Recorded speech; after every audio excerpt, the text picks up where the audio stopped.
everybody. Welcome in. This is going to be episode 11, right? 1-1? Yeah, episode 11. Welcome in.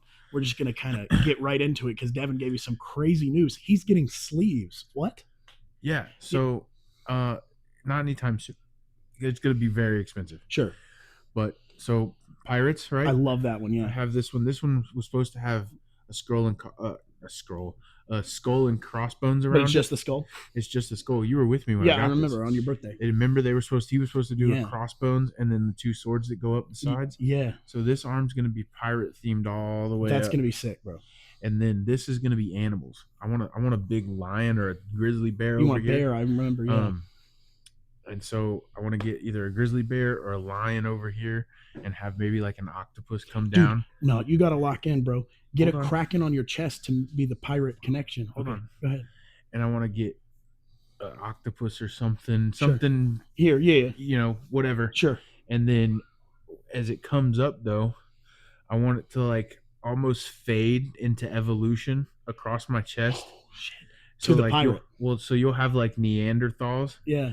And then you'll have a pirate ship right here in the middle, cracked in half with the kraken across my chest. Yes. And then it's going to dive into this and the ghost ship. No, that's tough, bro. So there was one that I wanted to get that I can't get. Yeah. And I know maybe it's touchy, whatever. Is it the Punisher? No. Okay. There's a pirate tattoo, and what it shows is a scene where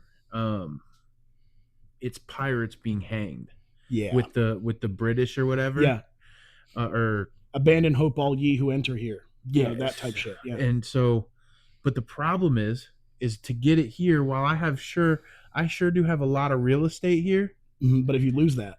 But if I have a lot of real estate here, but because the people are going to be this big, they're not going to look like pirates. They're going to be little stick figures. And it's going to look bad. And it's, yeah. I understand.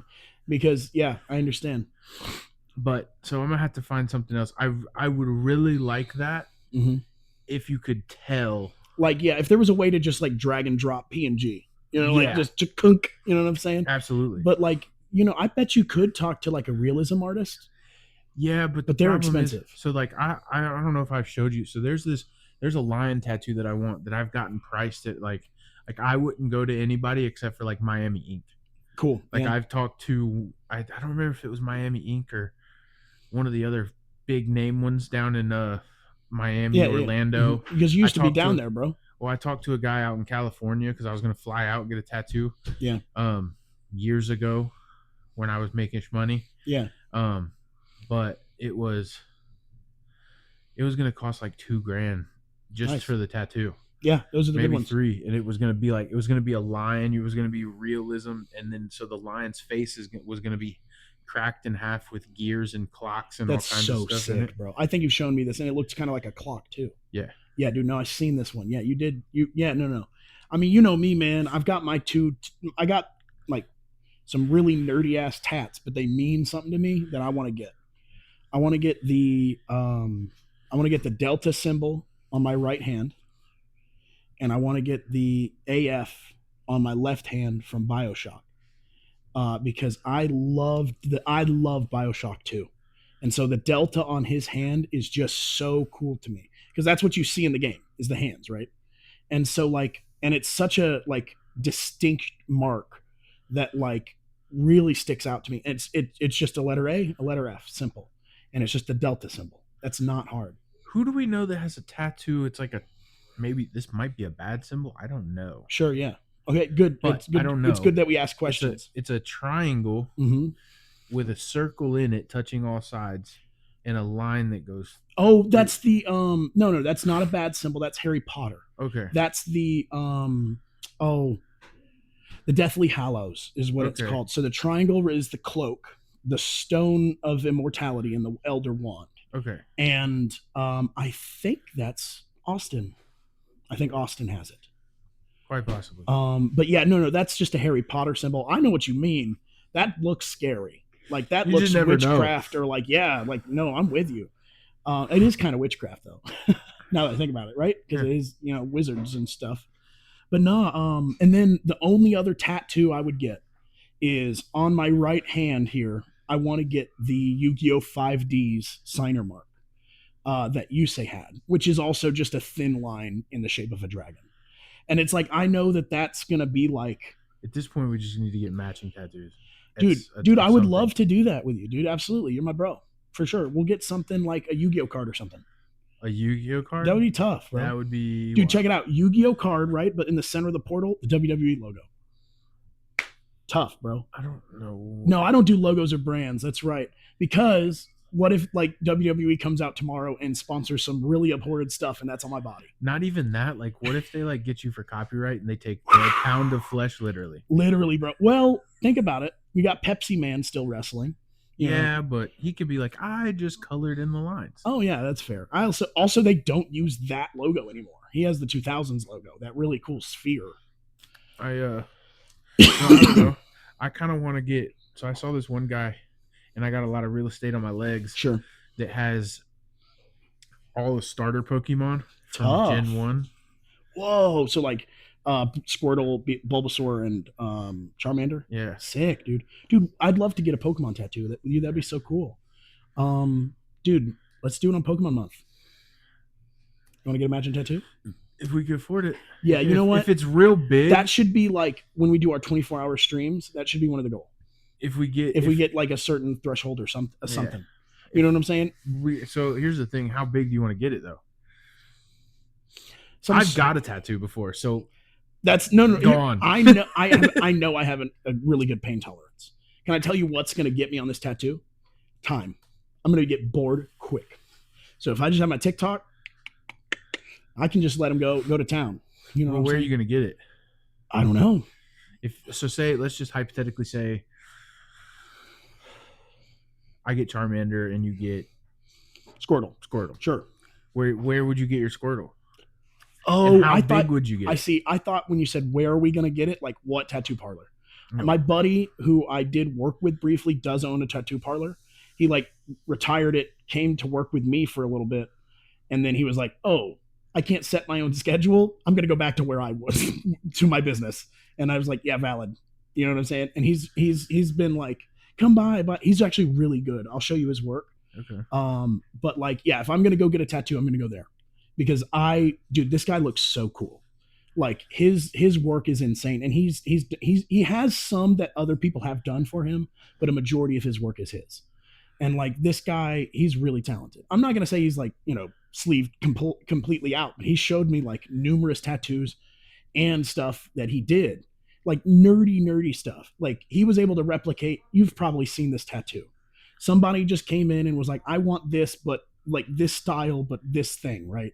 Where you take another person's tattoo and you alter it. So it was the one where it's the 3D Game Boy or the Game Boy and the Pokemon's coming out in 3D. You know what I'm talking about? He was able to do that with just a completely different Pokemon. So he took that Pokemon, made it look shiny in like 3D in the tattoo. Huh. So it's like coming out, and I can't remember it was like some random Pokemon. And he was like, so it was this idea, and it was the one with like Charmander coming out of the red Game Boy and then Pikachu coming out of the yellow one. It was like this idea, but he wanted it to be like, I genuinely think it was Magikarp, but don't press. Yeah, right. Like, I'm like, I guess homie really likes this Pokemon is really what I had to say. And I love Pokemon. So I was like, okay. But like, and he also does line work too, because he does a lot of tribal tattoos. So I was like, I got to get that. I want to get that line work. I would love to see him do that. So where on my body? So I was answering the question I thought you asked, which was where would I go? Right. I just wish I remembered his tattoo parlor to give him a plug. But where on my body? I don't know. Do we matching tattoos go on the same spot, right? Typically, or is that too weird? No, I say if I get it here, you get it here. Okay, like mirrors. Yeah. Okay, cool. I think that's cool. Yeah. So what Pokemon would you get? You want to do the starters, you said. Well, that's if I do the whole a mural on my leg. Sure, I hear you. And then now that's the Pokemon leg, unfortunately. Right. Do you think that's unfortunate too? Because I do too. The Pokemon leg? Yeah. Why? I just don't. I love Pokemon. I don't think I got a leg's worth of love of Pokemon in me to put on my skin. I would get it up here where you're not. Oh, okay. I thought you were gonna go. You know what I'm saying? No, I don't want to get pants. That's why I was like, what? I don't want to get pants out. I want sleeves. I don't want pants. Pants are weird, right? Yeah. I don't like them. Because they always stop at like the ankle, and then I'm like, oh, homie's got socks on. Or they go all the way through the feet, and you're like, whoa, why do you even wear socks? Yeah. We could get it on our feet. Yeah. That would hurt real bad, though. Yeah, I've heard that's terrible. Even if we just get the Pokeball. Or we just get it on our back. Done deal. Shoulder blade. I'll get it on mine. You get it on your. Done. Yeah, I get it on my absolutely. right. You get it on your left, or for vice sure. versa. For sure. Yeah. No. Cool. So that'll be like a gift goal of some kind. That's gonna be a crazy thing because I feel like if you get it anywhere else though, like you're gonna be, snagging, and you just. She'd be like, "Is that Charmander?" But yeah, no. I mean, here's the deal. Respectfully, if I'm getting a starter, I am not picking from Gen 1. I'm not putting Gen 1 on my skin, bro. Can I just pick, like, my favorite starter, or does it have to be Gen 1, bro? What's your favorite starter? What if I said Froakie, the frog? Okay, what other starters? Is that the one with the bunny and the pig? No. What? No. The bunny is from Sword and Shield. And he's the rabbit. There's also the pig. The pig is from Black and White. And you just like fire starters. You picked 3 fire starters. But yeah, no, I know. Cool. So no, those aren't the same starter year. No. So, what about Piplup, the penguin? Huh? He's pretty cool. I don't like his evolutions. What, dude? Empoleon got that drip, bro. What are you talking about? Who's the one? Scraggy. Oh, wasn't with the he pants, a starter? Bro? No. But he is in the game early. So like you probably had him on your team, and you messed with him so hard that's the one you played with. Oh, you know what we should do? What's up? We should do Hitmonlee. Oh, and yeah, Hitmonchan and Legmon Man. Yeah. So what is so funny to me? Let me just make sure I got this right. You said Hitmonlee and Legmonland, right? I have crazy news for you that Hitmonlee is the leg one. Oh. So I want to start there. Okay. Who's the guy that's like the boxer? He looks like a bean. He does look with like legs. a bean. Yeah, that's Hitmonchan. He is very cool. Are you ready for this? There's a disco version of him that does capoeira. That's the one you're talking about that spins. Hitmontop? Yeah, Hitmontop. And they've got a little baby friend, Tyrogue. He just kind of looks like a man, but like really small. Have you ever seen that dancing puppet vine? That's what Tyrogue looks like. I don't know. There may be. I don't know. I love you, but that was so funny. Hitmonlee and the one who kicks. And I'm like, this is the same guy.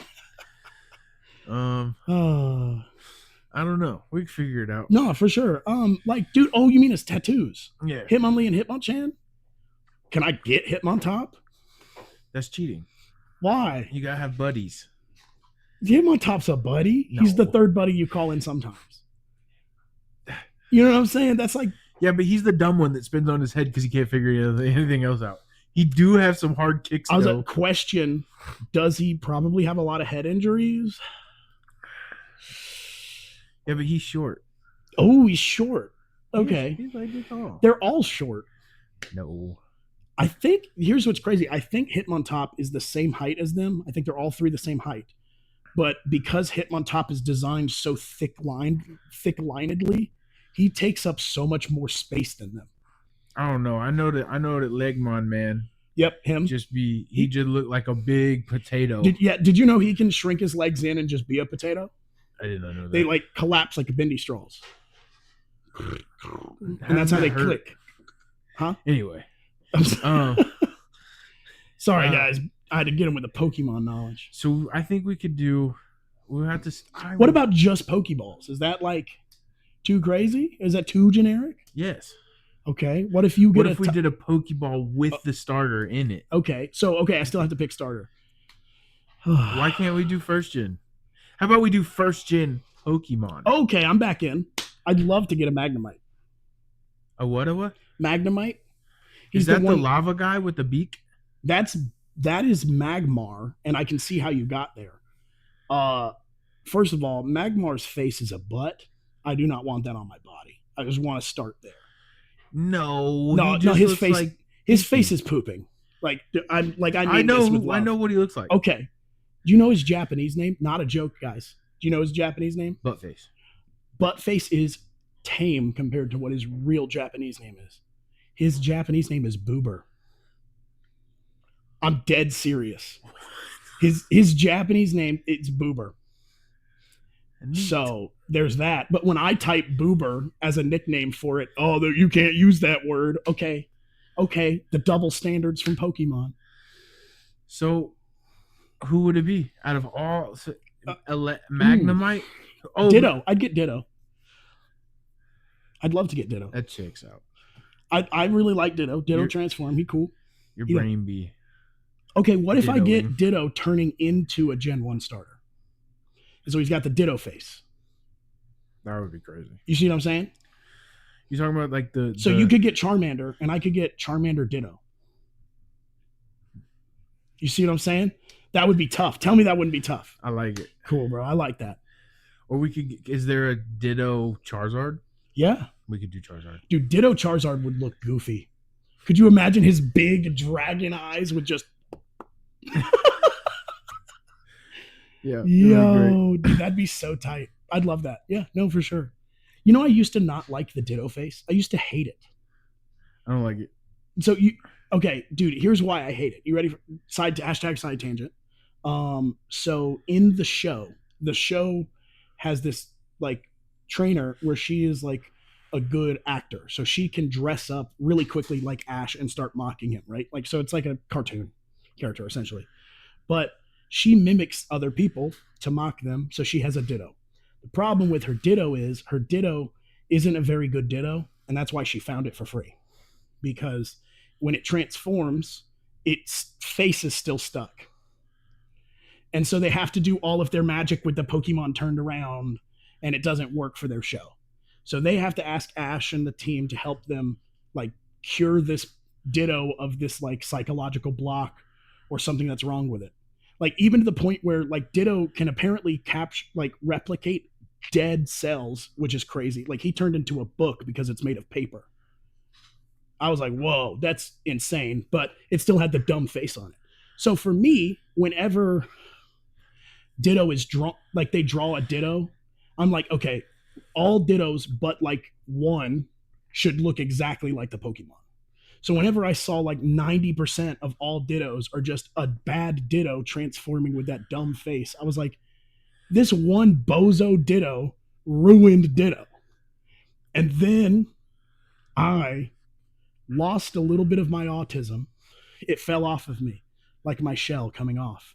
And I realized, how the hell would anyone know it's a Ditto if they didn't give it a fucking Ditto face? So I'm dead ass going, oh, this is to plug that this is a Ditto. How long did it take you to figure this out? Like years, like literally, this is like within this calendar year I learned this. And I'm like, oh, no, they love Ditto. So that they're letting the chat know that this is Ditto, essentially is what's happening. So this whole time I was like, bro, this one bozo Ditto is like bad at being a Ditto, and now that's all Dittos. I was like, this isn't fair. But like, no, it's like, then it's kind of like dawned on me. You like the way I described it? I lost a bit of my autism. It fell away. It went to dust as I learned, oh, no one would know this is Ditto otherwise. 26 years. Yeah. But you got it. I got it, dude. I'm pretty good.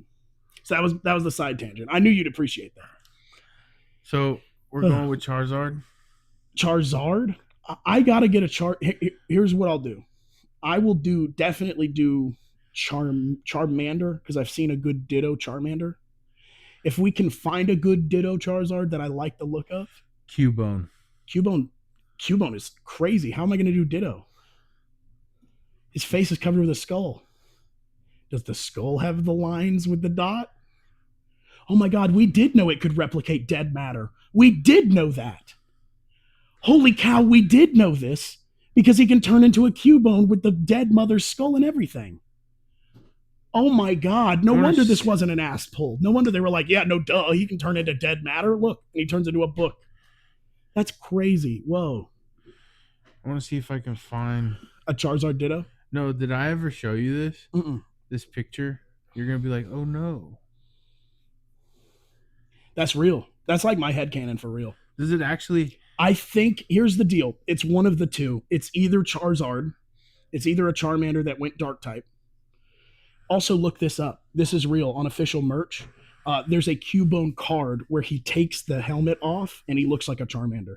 So look up Cubone reveals his face trading card.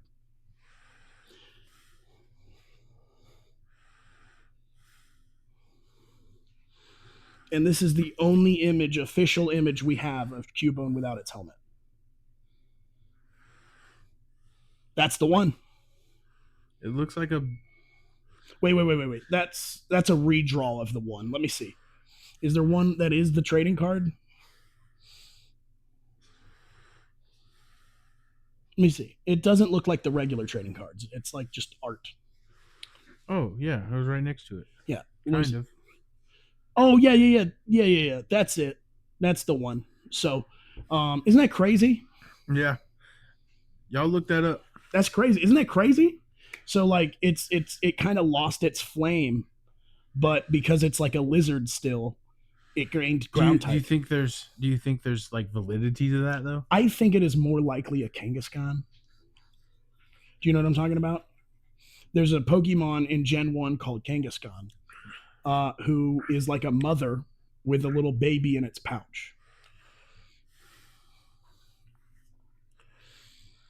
You think it's that? I think it is one of these that died and then its baby grew into its skull. Unfortunately, that's what I think. Like fused? Like, no, because Cubone is canonically... So, pull back up a picture of Cubone. Sorry, I don't know if you knew this, so I'm about to blow your mind. Chad, I'm dropping the Cubone lore. So right here, these lines on the helmet are from where its snot and tears have run down its face because every night it looks at the moon and cries in memory of its mother. Every single night. Dead ass. So when its mother died, it got its skull, and that's what it used to protect itself from predators. So what do you think? So what do they? How do they explain the ghosty one? So that's kind of an excellent question. To me, it's interesting because they chose a Marowak, right? The Marowak is the mother, and to this day, it's one of the most legendary Pokemon, I think, like, ever. Most people got there. There are a bunch of people who never even saw Zapdos. You know what I'm saying? This is a Pokemon you had to beat in order to get through the game. So more people saw this Pokemon. So I don't mean like legendary in status. I just mean people know it. Right. But I think they chose a Marowak and they chose Cubone because Cubone is already a sad Pokemon you're supposed to sympathize with. So when there's this Cubone that comes up to you and is like, my mommy, I need my... Not really, but like it's crying at you. You don't have to think about it because you're like, oh yeah, Cubones are sad. And so it allows you to like go, oh, okay, it's just a sad Cubone. You see that every day. Right. And then it's like, no, this Cubone was right. The mother was wrongfully murdered. And so it has a vendetta against Team Rocket. And so the thing is like they chose that Pokemon simply because it gives you the ability to go, oh, a sad Cubone, I guess is what it is. And you can like morally walk away. Because you actually have to come back. You don't face it the first time. I was going to say, is there really only like one Cubone per game? No, you can catch Cubone is a very rare drop, though. It's in that tower where you fight that Ghost Marowak. It is like 1%. It is a super rare encounter. So, but you can get multiple. You can technically get infinite. You just got to pull that 1% luck every time. You see what I'm saying? Yeah. But, so yeah, because what they want you to do is you go in there to talk to Gary or Blue, your rival, and he's like, he battles you. You see the sad Cubone go, and you just kind of go, okay, well, Gary left, and this, sad Cubone, but what else is new? And so you leave, and then when you get the Sylph scope, you can actually see the ghosts. And at that point, you can progress higher up the tower, and that's when you meet the Marowak.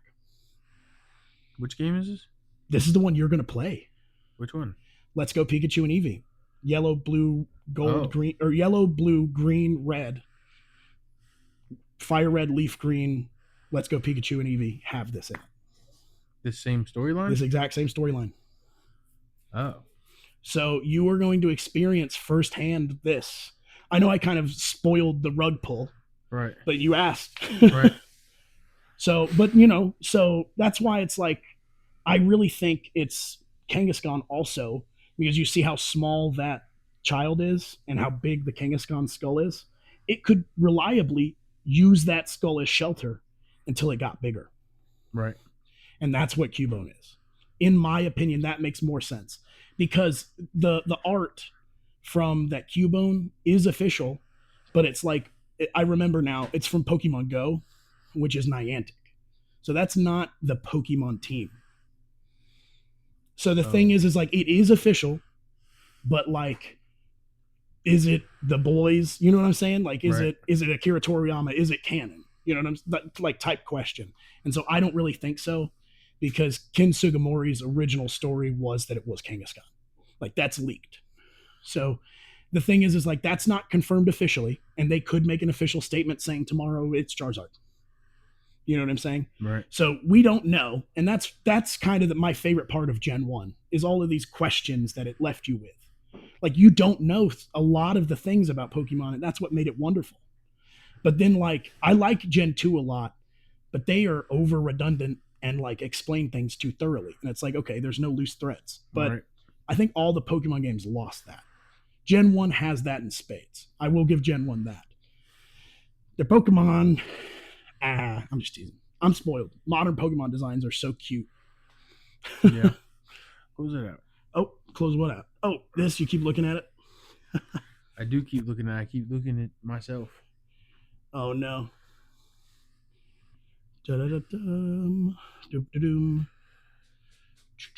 Boom. So there you go. Minimize. Do we move on to questions? Yeah, I mean, if you want to. Or do you want to keep talking about Pokemon? No, I kind of came to a close. You'll experience it. It's going to be great. Okay, so I'm going to ask you this question, then I'm going to pull up Phase 5. Mm-hmm. So we're going to talk about upcoming MCU movies and series, and I'm going to get Cody's opinions on what he thinks. And you give yours too. About him. Yeah. So we're going to go over here and look up Phase 5 MCU. Let's see what we Phase 5 is the upcoming one we're in, right? Yes. With Winter Soldier or Captain America. I don't remember. The new one. I just want to know what's in it. Okay, so you got Ant-Man and the Wasp: Quantumania. That was Phase 5? So, yeah. Oh, wow. I thought we were still in... Okay. Cool. So we're in Phase 5. Cheers. Okay, we might be in Phase... No, we're in Phase 5. Okay, cool. See, this is how much I stopped caring about Marvel. I literally don't care what phase we're in anymore. Okay, so we're in Phase 5. So, okay, yeah. Cool. Ant-Man and the Wasp: Quantumania. That was pretty funny. I liked it. I will say they did a really good Kang story, and I'm glad they got to, because they can't use that actor anymore. So Jonathan Majors is getting, like, he's in lawsuit. Allegedly, he's done some things that Disney separated from him. So the last thing he was in was Loki season 2. That's another reason why I didn't enjoy Loki season 2 as much as you did, because I already knew all of these plot threads that were being created around this character are going nowhere. He's coming back. He is? No, somebody else, I think. Kang, yeah, back. Kang can be any face, though. I just don't know how good his contract was. So if his contract is really good that he can be the only face of Kang, which is why, like, at the end of Quantumania, there's like 1 million of him. Yeah. So like they didn't even have any lizard versions, or, you know, like they were all Jonathan Majors. So from what I understand, his contract is that he can be the only Kang. So they just went, I guess no more Kang. What did you think about Guardians of the Galaxy 3? That is actually the best. That's the best movie in Phase 5. Genuinely, oh my gosh! When I tell you I cried, animal abuse is something that, like, I just can't stand. Did you watch Secret Invasion? Yes. It was good. No. No? I did not like Secret Invasion. Secret Invasion was like, I mean, you could like it. I'm not saying you don't have. You can still like it. I'm just saying for me, I don't know, man. Like, I expected more espionage and less like drama. Can we just dog on the fact that the Marvels was terrible? Sure. It It was, just, I mean, like, okay. Here's the thing. I would say sure because the numbers speak for themselves. I haven't even seen the Marvels, yeah. so that's the thing. Is that I watched trailers and like I thought you saw it. summary. No. Oh, okay. Okay. I watched like Well, then summary let's videos. not say it's bad. No, I will. You will? Okay. Yeah. I won't until I've seen it, but I will say like the Captain numbers. Marvel was bad. Captain Marvel was okay. Captain Marvel was bad. The movie? Yeah. Nah, bro. I'm just such a Phil Coulson guy. I hear you. Yeah, that was so tight. No, it made the movie for me. Okay. For me. Yeah, but now he's dead. No, he's a robot. He's dead. Or whatever's going on in Agents of S.H.I.E.L.D. That is a phenomenal show. Isn't it great? I love Agents of S.H.I.E.L.D. Man, dude, Ghost Rider. Everyone's like, who's going to be the Ghost Rider? I was like, spoiler, we already have one. Right. And it's fucking Robbie Reyes, and it's amazing. He really killed that shit. Echo. Oh, I didn't see Echo, but I reckon it's good. I don't know what it is. You know, so it's the show. Did you watch? Man, I kind of wish we talked about Phase 4, but okay. Because in Phase 4 is what I'm talking about. The Hawkeye show. It's great. Love the Hawkeye show. Yes. Raving reviews. I love the Hawkeye show. I watch it every Christmas now. It's really a good Christmas show. So is Die Hard. I'm not arguing. But that deaf villain from Hawkeye. That chick who can't hear. Mm-hmm. And she's like completely mute, and she was doing like sign language to Fisk, Wilson Fisk, the Kingpin at the end of Hawkeye. That's Wilson Fisk. So this is the story of how they're more connected. And this is going to tie back in to the new Daredevil show that's coming out that is called Born Again. Yep. And so it's setting up a lot of stuff for Born Again and explaining why the Netflix folks weren't in Endgame, essentially. Turns out a lot of the Netflix folks got blipped.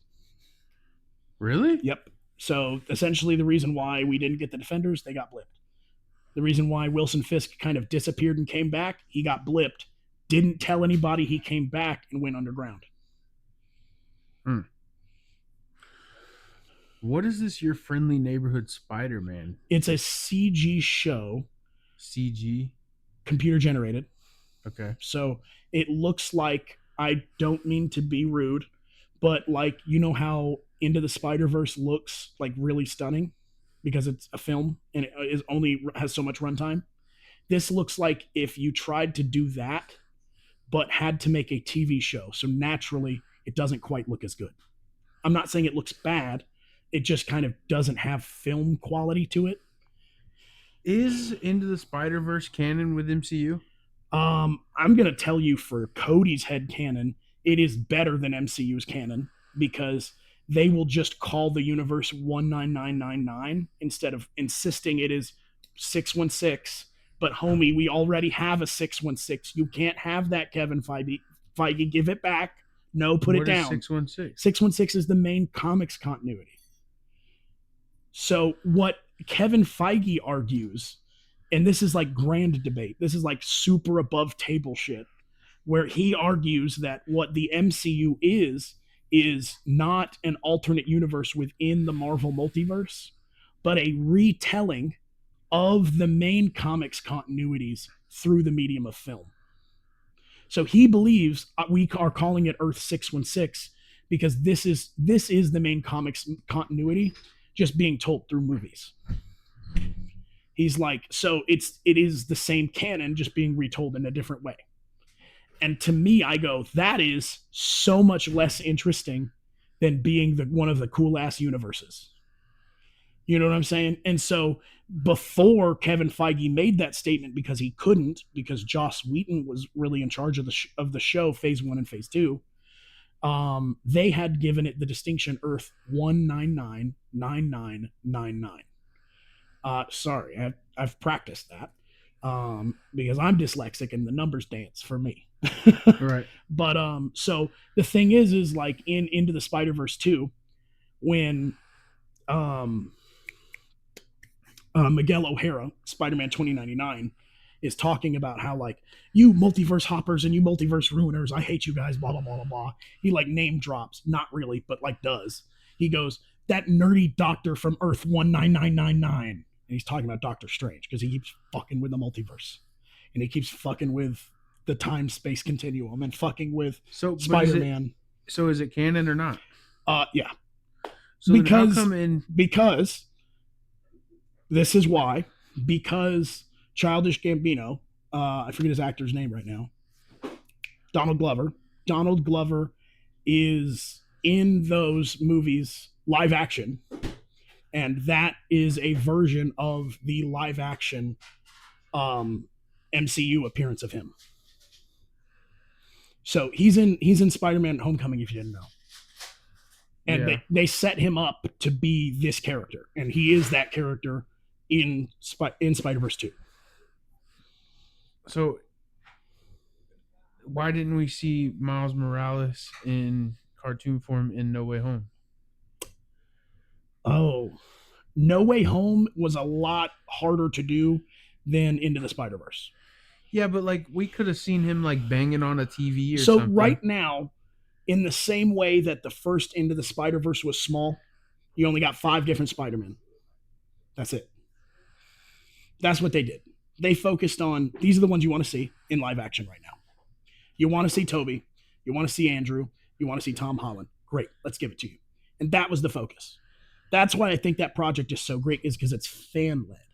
That interest was like, what is something naturally that the fans will be interested in that we do not really have to, I'm not saying it's bad. I'm just saying they didn't have to really baste the butter. They didn't have to really cook with the script. Right. They could just go wibbly wobbly multiverse. Hey, get a load of this multiverse here. You know what I'm saying? And that's all they had to do. And because we were bought in. And like they also, Sony, I rarely say Sony is right. Sony is so right for this. They outright refused, and was about to revoke Spider-Man's rights with Disney over this point. So that's how serious Sony was. Sony refused to put Andrew Garfield or Tobey Maguire in any of the advertisements. Doc Ock was in it. Green Goblin was in it. The Lizard was in it. So Sandman was in it. Electro was in it. So we knew the villains from those movies were there, but all of the adverts only had Tom Holland. So all of the advertisements at the time was telling people, yeah, it's only Tom. But we got the villain, so we tried, is kind of the energy that they sold. And so even me, I'm deep in the leaks. I'm looking up script leaks. I'm talking to this. I don't even believe the leaks, because leaks can be wrong. And the leaks are like, nah, Toby and Andrew are here. And I was like, no fucking way. I was literally like, there's no way in the world. No. Because like, even though I was reading it, I was like, you're pushing for clicks, bro. This is crazy. This isn't going to happen. And then it did. So you know what happened? I saw that movie 12 more times. Because I went into that going, there is no way you are going to deliver on my wildest expectations that Andrew Garfield and Tobey Maguire are in this movie. There's no way. And then the fact that it did, here's the thing. There was no interest in this movie at launch. Literally none. To the point where I bought tickets for me, Sean, Tyler, Jake, and Austin. Jake, Austin, and Tyler all canceled. Because they were like, we just don't want to see this. And so I literally was like, I already paid for tickets. Post on Facebook, if anybody is available who wants free tickets, come see the movie with us. So our old buddy Patrick showed up that we used to work with. My old buddy. Who else? Yeah. I don't quite remember all who came. Yeah. I do want to say I was already on the train. Yeah. No, they're going to be in it. Yeah. Because, no, you were. Yeah. I think it was because Tom Holland. Mm-hmm. Tom Holland's the worst about leaks. Oh, the big one. Yeah. He was the only one I was like, no, Tom Holland accidentally said it. The- It's gotta be real. yeah, that's actually so good. So he says because Tom Holland made a mistake, it like confirmed it for him. But I was like, well, Tom Holland's also a goofy man, so Yeah. like he could have just But been he's wrong. Just infamous. So for these. the end of this trailer is him leaping for MJ, right? And so the end of this trailer has Tom Holland leaping to catch MJ, but in the final movie, it's Andrew Garfield's Spider-Man. So in one of the interviews that he's talking about, they go, "Wow, this shot was amazing. How did you do this? What kind of rigging had to take place? Did you feel safe? Did you trust Tom Holland?" Tom Holland, before Zendaya or anyone on set could say anything, goes, "I wasn't there that day. I wasn't there that day. I don't know how they did the shot." And then they went, "Oh, you weren't." You saw the reporter, low time, nothing reporter. Like I had never heard of him before. So let me not put him down. Let me not be disrespectful. He might be great. And I think he was great because he nailed this. But let's just say he wasn't like the New York Post or something. It wasn't like a big name in journalism. It was like someone I hadn't heard of before then. And then this happens. You just see like cha-ching, like you can see that he realizes the moment that he is in, and he's like, "Oh my God." And like the interview falls apart, and Zendaya's like, "No, Tom, you were there, remember?" And he's like, "Nope." Oh, he was sticking to he his was story. like, "No, I wasn't even there." And I was just like, I'm like, he's kind of a himbo. He doesn't quite know what's going on sometimes, I'm sure. I was like, so we'll see. I didn't think that was like rock solid, but now knowing what we know that it was Andrew Garfield, it is so funny. It is so funny. But like before, he was like, "Dude, you can you can ask Sean." I was bugging because I was like, they need to do this because if they can't stick this, I don't think I'm sticking to Marvel anymore. Because I was literally like, so after Endgame, everything was so, and so I was like, they need to stick this landing.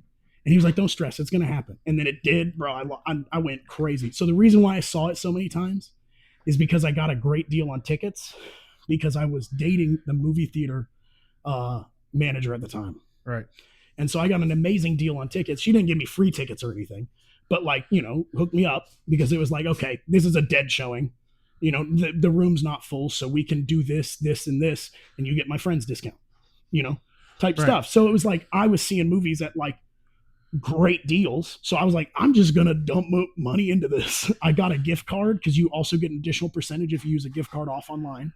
I just stacked it. It was great. So how did you pop when you saw Garfield walk through the thing? I'm going to tell you. Through the portal or whatever. Did you jump? I looked over and I remember going, no, you were not with me, unfortunately. I believe it was my. Sure? Yes. We lived together. No. Maybe. I don't remember. That's when you were dating old girl. I think that was the very tail end. I think I was with my mom at the time. Okay. But like, I understand how you could have confused it. I think it was really close. I was living in the shed out back, if you remember. So yeah, that's a story. Anyways, thank you, Mom. But no, so I think it was my buddy Craig came too, and we couldn't get a seat filled. So I literally was like, it is what it is. I only lost, because back then I had NCG, the hookup. So it was like, you know what? I only lost like 10, 15 bucks. You know what I'm saying? It wasn't a huge deal. I was like, okay, whatever. And then I got to visit with a bunch of my friends that I hadn't seen for a while because it was like, whatever. So I was like, you guys got to cover your own concession. But I remember looking up and I expected Toby first. Really? I expected Tobey Maguire first. Why? Because I thought the way they would do it, if they did it, the way I thought they would do it is they would go swerve. Yeah, we got Tobey Maguire. No fucking way we're getting Andrew Garfield. Look who it is. Like that type of twist, right? Where he's I thought the other way around. Yeah, no, you were right. You were definitely I didn't realize Tobey Maguire was the big get. I just love Andrew Garfield more. So to me, I was like, yeah, like they're getting Andrew Garfield. Like he had shit to do. Not that he doesn't, but like, you know. He doesn't. Right. So I was like, okay. But watch we find out he runs like super best charity of all time and is super busy and we just dunked on him. But no. Nah man, I popped crazy because I was like, no way.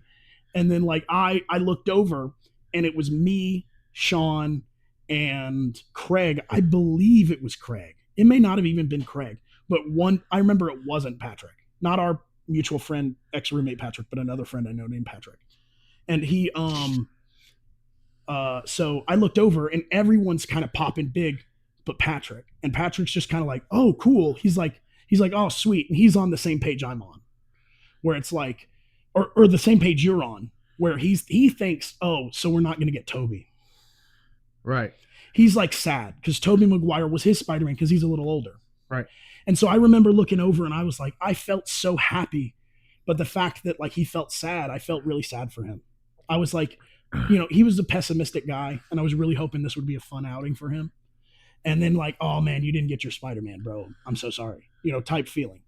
And then they brought in Toby and he went crazy. This guy who is usually so corked, so calm, so like, yeah, man, don't worry about it. Like type guy lost his mind. He went like literally grabbed the two things on the side of the chair and was going, wow.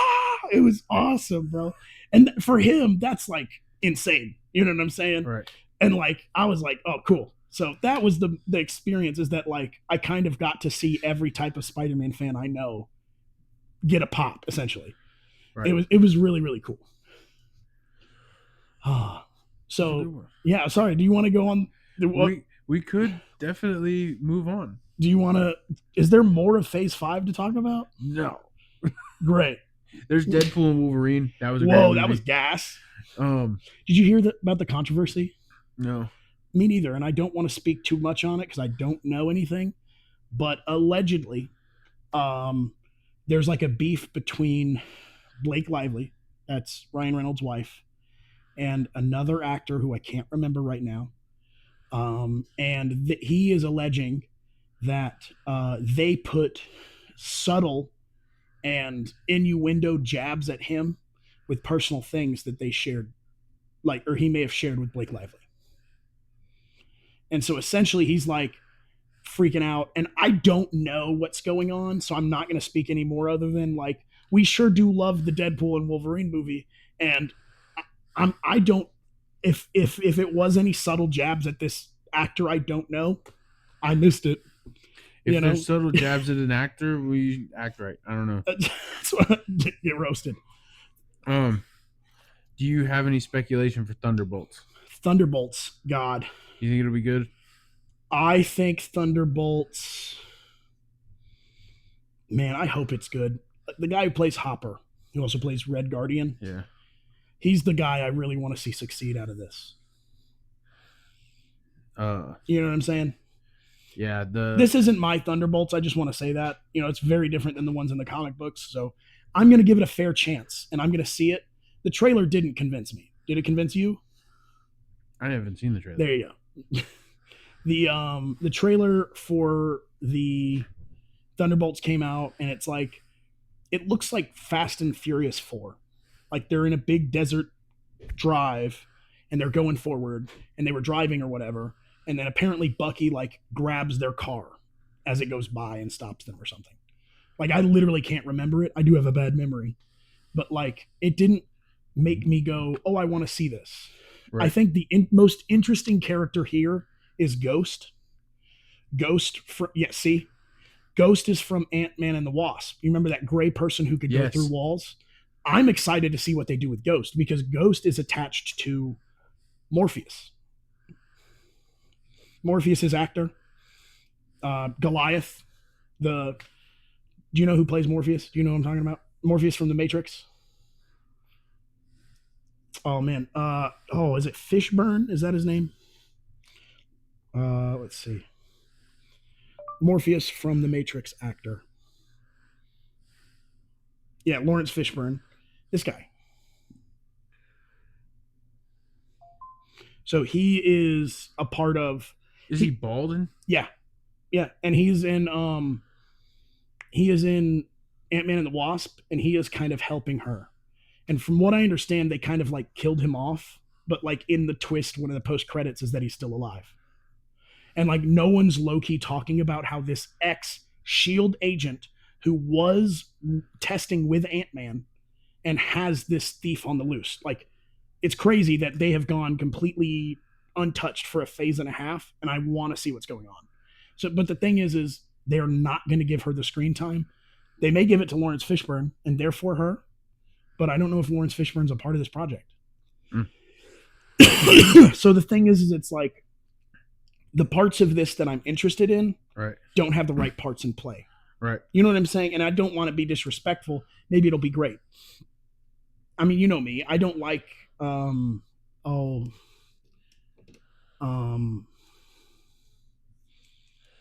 is it Ivana, the sister of Yelena? Thank you. I'm not a big fan of Yelena. Something I'm not a big fan of in comics is when they go, and this is his brother, blonde version of character. Or this is his sister, pink version of character. Or they'll go like, this is the family member, color swap. You know what I'm saying? Right. I don't like this trope.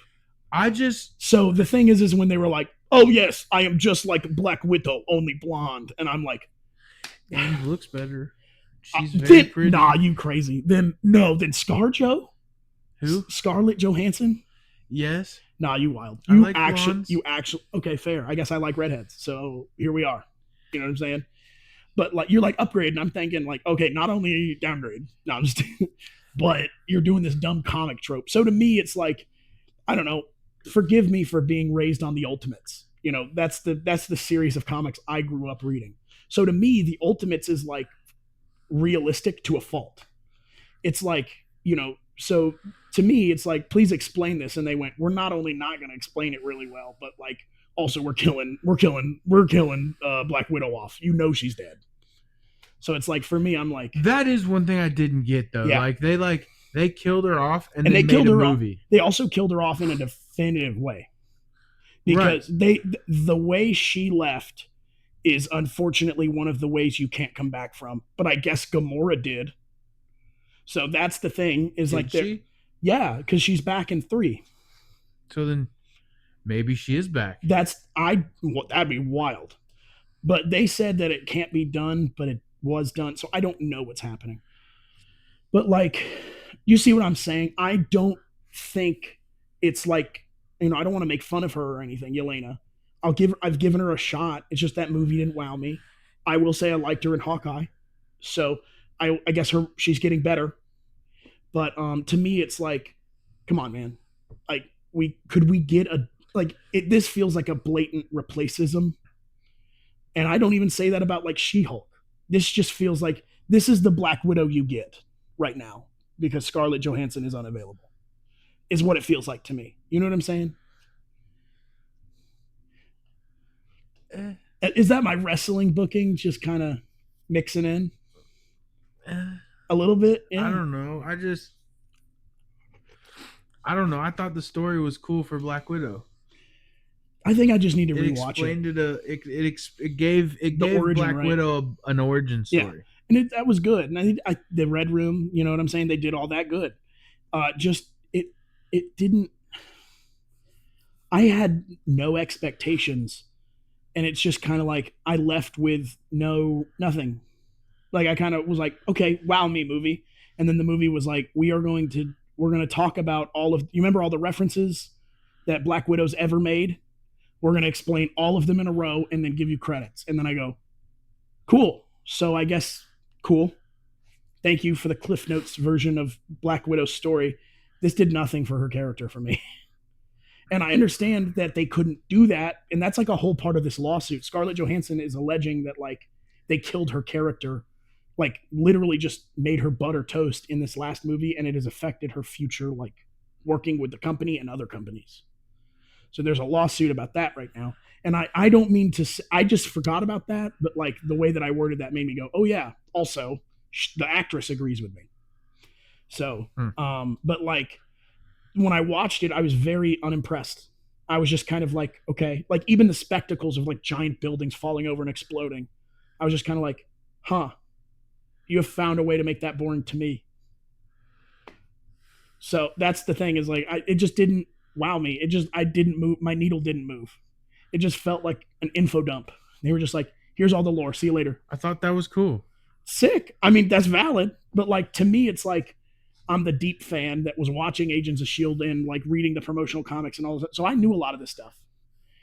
But I guess it's cool to get it like co-facted into canon, I guess. You know what I'm saying? But You got to think though, like I'm a tough critic when it comes to movies. Sure. You know this. Sure. And I was like, the first time I watched it, I'll give it to you. The first time I watched it, I was like, okay, we didn't need this movie, but Yeah. let's give it its credit where it's due. Sure. It was supposed to come out before Endgame. Oh, I didn't know that. I'm like Fuck. 99% So no positive. wonder it's screwed. Hold on, let me. Was Black Widow movie supposed to come out before Endgame? It wasn't, but considering how Ike Perlmutter and other heads of Marvel Entertainment were blocking the Black Widow movie, among other things, for years, ever since Feige tried to fast track it after the Avengers. It sadly got shoved in development hell. Yeah, that is such a shame because that's when we needed it after Avengers. Respectfully. Yeah. Respectfully, that's when we needed it. But no, okay. So it's actually been in development even longer, is what I'm hearing. The fact that that movie has been in development since Phase 1 is okay. crazy. So when did Endgame come out? I don't. 2019. Might be 2018.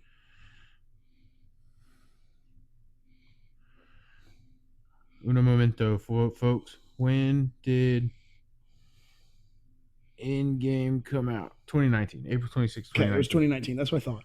Okay, well, then maybe I'm just wrong. Because it says right here that on September 23rd, 2020, it was announced that the film had been pushed back from its November 6th, 2020 release date to May 7th, 2021, more than a year after its initial release date. So did they push Endgame forward? No. No. It came out on April 26th, Okay. 2019. Gotcha. But or whatever I said. So interesting. So then cool.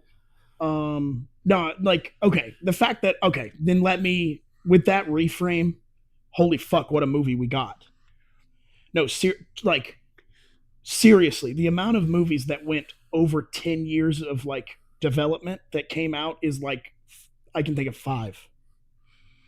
You know what I'm saying? Like, that is crazy. That it looked that solid. It came together. Nah. Okay. Cheers. No, to me, so maybe that's what I heard, was that they were trying to push for this movie to come out way earlier. Yeah.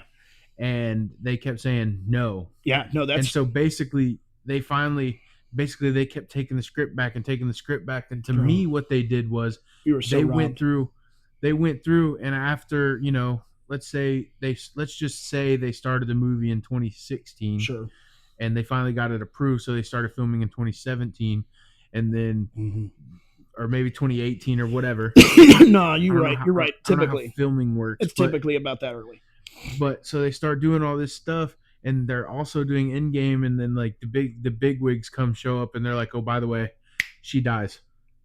And so they start piecing shit together to try it right there at the end, and they're like, okay, then here it is. Then I completely sympathize, because the amount of things that I thought were good plot lines that got completely killed by the Russo brothers.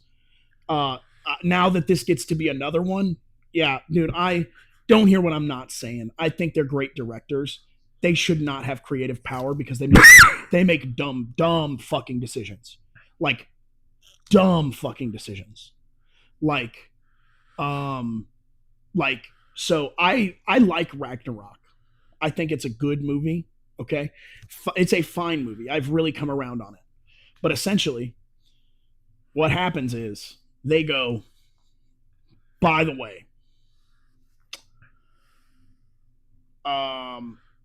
so hey, we're going we heard that you were killing Mjolnir in Ragnarok, because Ragnarok came out before Infinity War, right? They also did that.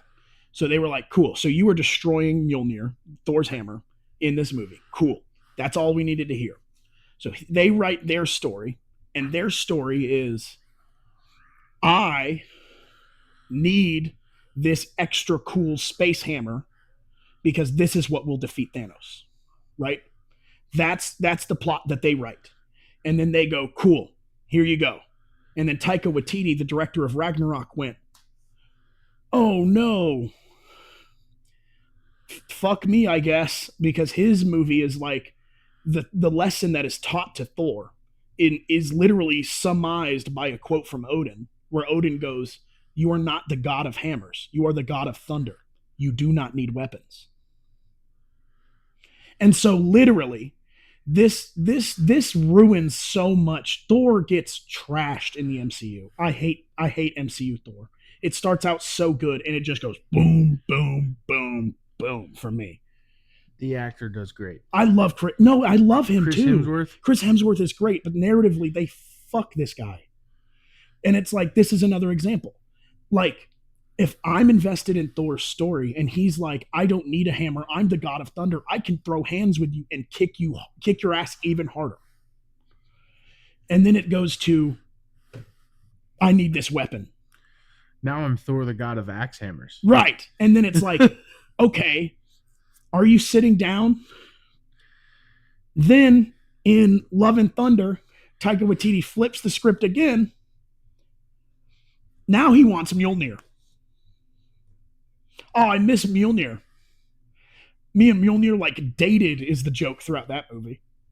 Is that it's like an awkward ex relationship. Mjolnir will just float in and he's like, And so now it's like, for me, it's like, what the fuck is going on? Does homie want Mjolnir? Love and Thunder was Bad. not great. It was bad. I love, what's his name?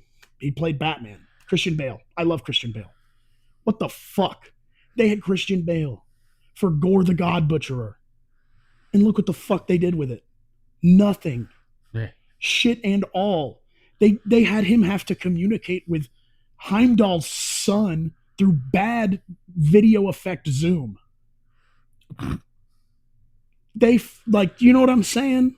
Like, they couldn't even bring a narrative together to be like, this is why our character knows where he's located. If it makes you feel any Yeah. better, Love and Thunder was so bad I watched it once and don't remember anything about it. See, that's why you said you liked it earlier. I remember It's positive. It's a funny movie. I remember that laughing. the chick, Mhm. whatever her name is, And Jane Foster.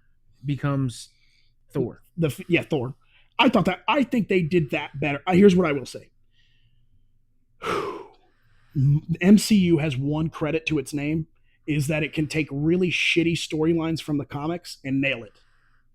Because I do not like Unworthy Thor, and I do not like the new Thor. It's nothing against Jane Foster. I am hurting. I'm going through medical shit. I understand what she's going through. I still don't think she needed to be fucking Thor. Wait, the actor or Jane Foster? Jane Foster was going through like cancer and shit. And like, I really sympathize. I could not imagine getting cancer, right? I know it's leagues worse than what I have. But it's like, so I'm saying I can like really, I can't fathom. And that's something I understand is what I'm saying. Is that like, I have a 20th of what she's going through. So I can understand how crazy that is.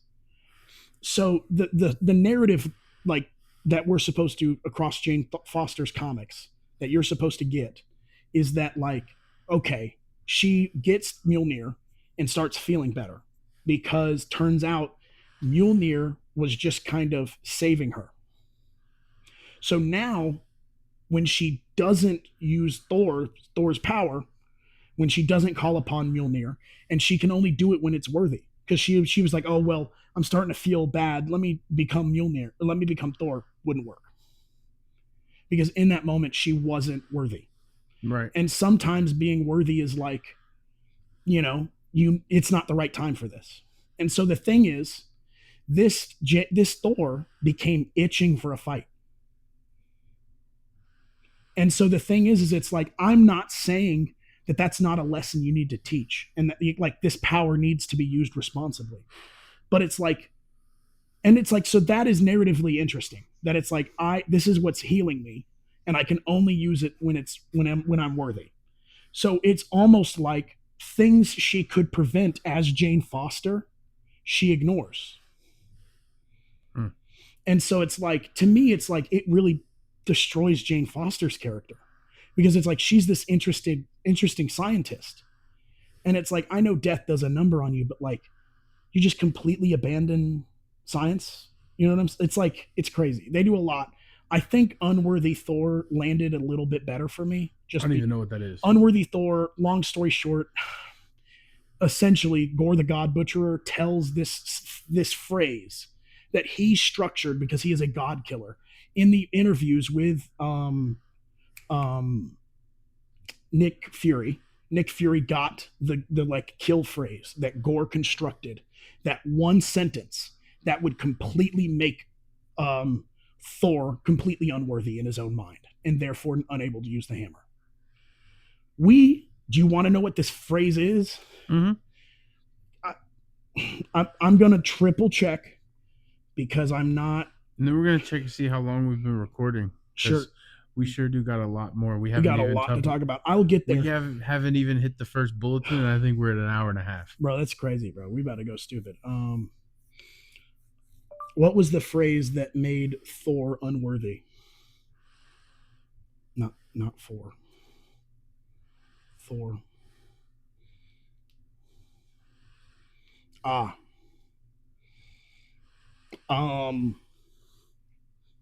The question, or the phrase, that the kill phrase that instantly made him feel completely unworthy of everything, is Gore was right.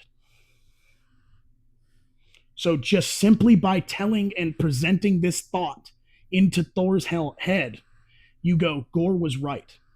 Who was Gore? The God Butcherer, Christian Bale's character, where he's like, the gods are wrong and corrupt and all this other stuff.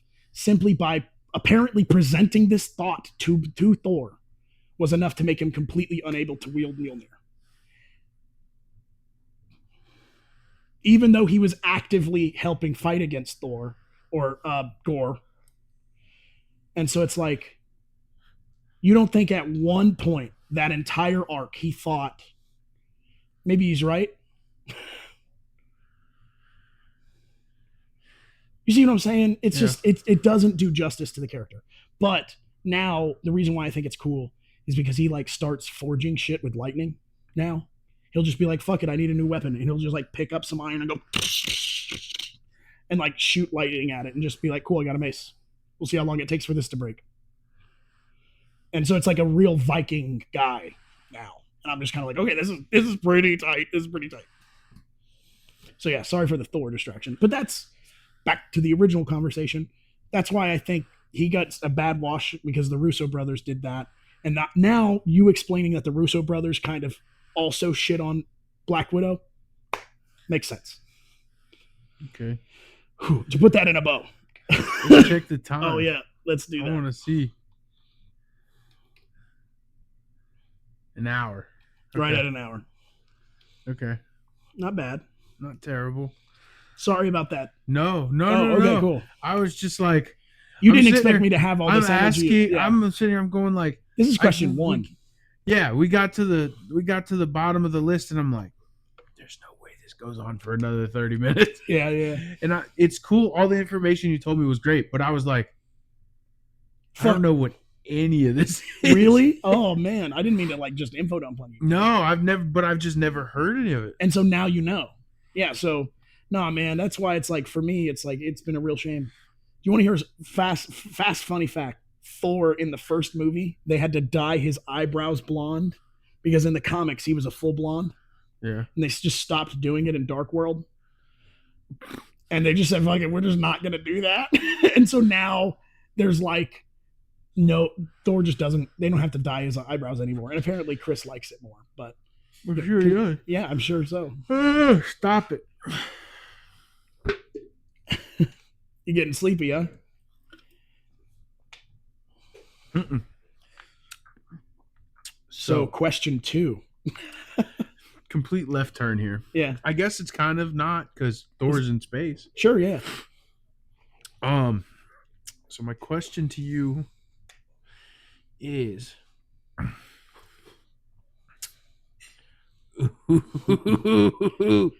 Sorry, Chat. Devin writes these down like when he thinks of them, so this could be like a week old. if whistleblowers from if whistleblowers are revealing the existence of alien technology or beings, why is the information still classified? What does this say about government transparency and public trust in official narratives? Wow. Okay. So are whistleblowers talking about alien tech right now? Yes. Okay. One, I want to start with, I have a new favorite theory of all time, real quick, that movies in film are made, like kind of paid for by the government to plant ideas in our minds so we're not scared of things. Have you ever heard this theory? That's why like aliens were big, and then it's like, cool, now the multiverse is big, and it's like things are getting big because they want the normal person to kind of absorb They it. found a parallel universe. Don't know if anybody knows that. Yeah, right. That's what I'm saying. So the thing is like, I believe that like the media is used to train us to be used to bigger concepts like aliens. That's why like aliens are a trope now. You're literally like, oh, aliens? Pfft. Oh, Right. cool, an alien movie. Oh, what am I going to go see? So I want to start with, I think that's the case because you Transformers, we figure out that all modern technology from like the 2000s onward was because Sector 7 had Megatron frozen and they reverse engineered his technology. So that's my current theory, is that we have some alien tech and we reverse engineered it. And that's what's kind of going on. No, that's no. It's not kind of what's going on. That's what's happening. Yes, Deal. that's what people are saying. Or these whistleblowers are coming out and saying. So what? I can't think of this guy's name. Who's to say like? Go ahead. No, who's to say like they weren't influenced by the movie though? Everyone saw Transformers 1. It did like $1 billion. That's smart.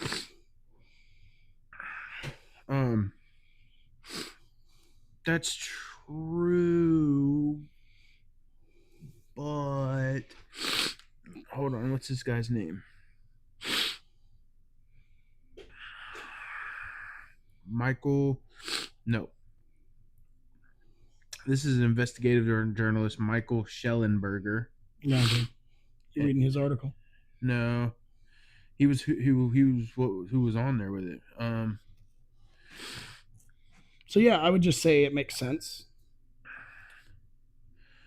Just trying to. What is this guy's name? Not David Grush. Well, David Grush is another. Is his name important? I think so. Okay. Linville Logan and Jason Sands. Those are the ones? I think it's Jason Sands. Okay. Yeah. But so he's come out and said basically that he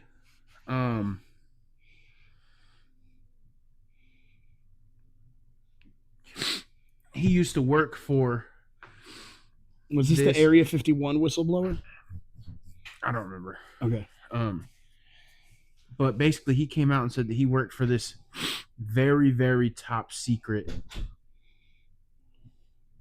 organization within the government that basically his whole job was telecommunications, and where they would basically go, their missions were 2-week missions where they would go out and they would tap the phones on military bases of our own government. Sure. And obviously other places too, because they had the technology to do so. Right. But so he talks about how he overheard conversations. There's still stuff that he can't talk about. Right. I don't know. he has firsthand accounts where he's like met people or met So- aliens. So right now he's saying as much as he can, essentially. Yes. Cool. So, I mean, cool. Do you think it's like I think it's legit. okay? Then I've heard him on 2 different podcasts. sure. The thing is that like I don't know. Did you see we found light on the dark side of a moon? Like human or not human made light, but like man made light because it's not the wavelength of like fire or lava or an explosion. It's like the wavelength of light that like LED light night lights are. Yeah. Like it's like a city. You heard about this? So aliens are like I think aliens are. You know what I'm saying? So one of the things he said was that there is a What if that's the station where people were monitoring us? Well, The one on the dark side of that moon? Yeah. We would never see them. So it's on the dark side to us.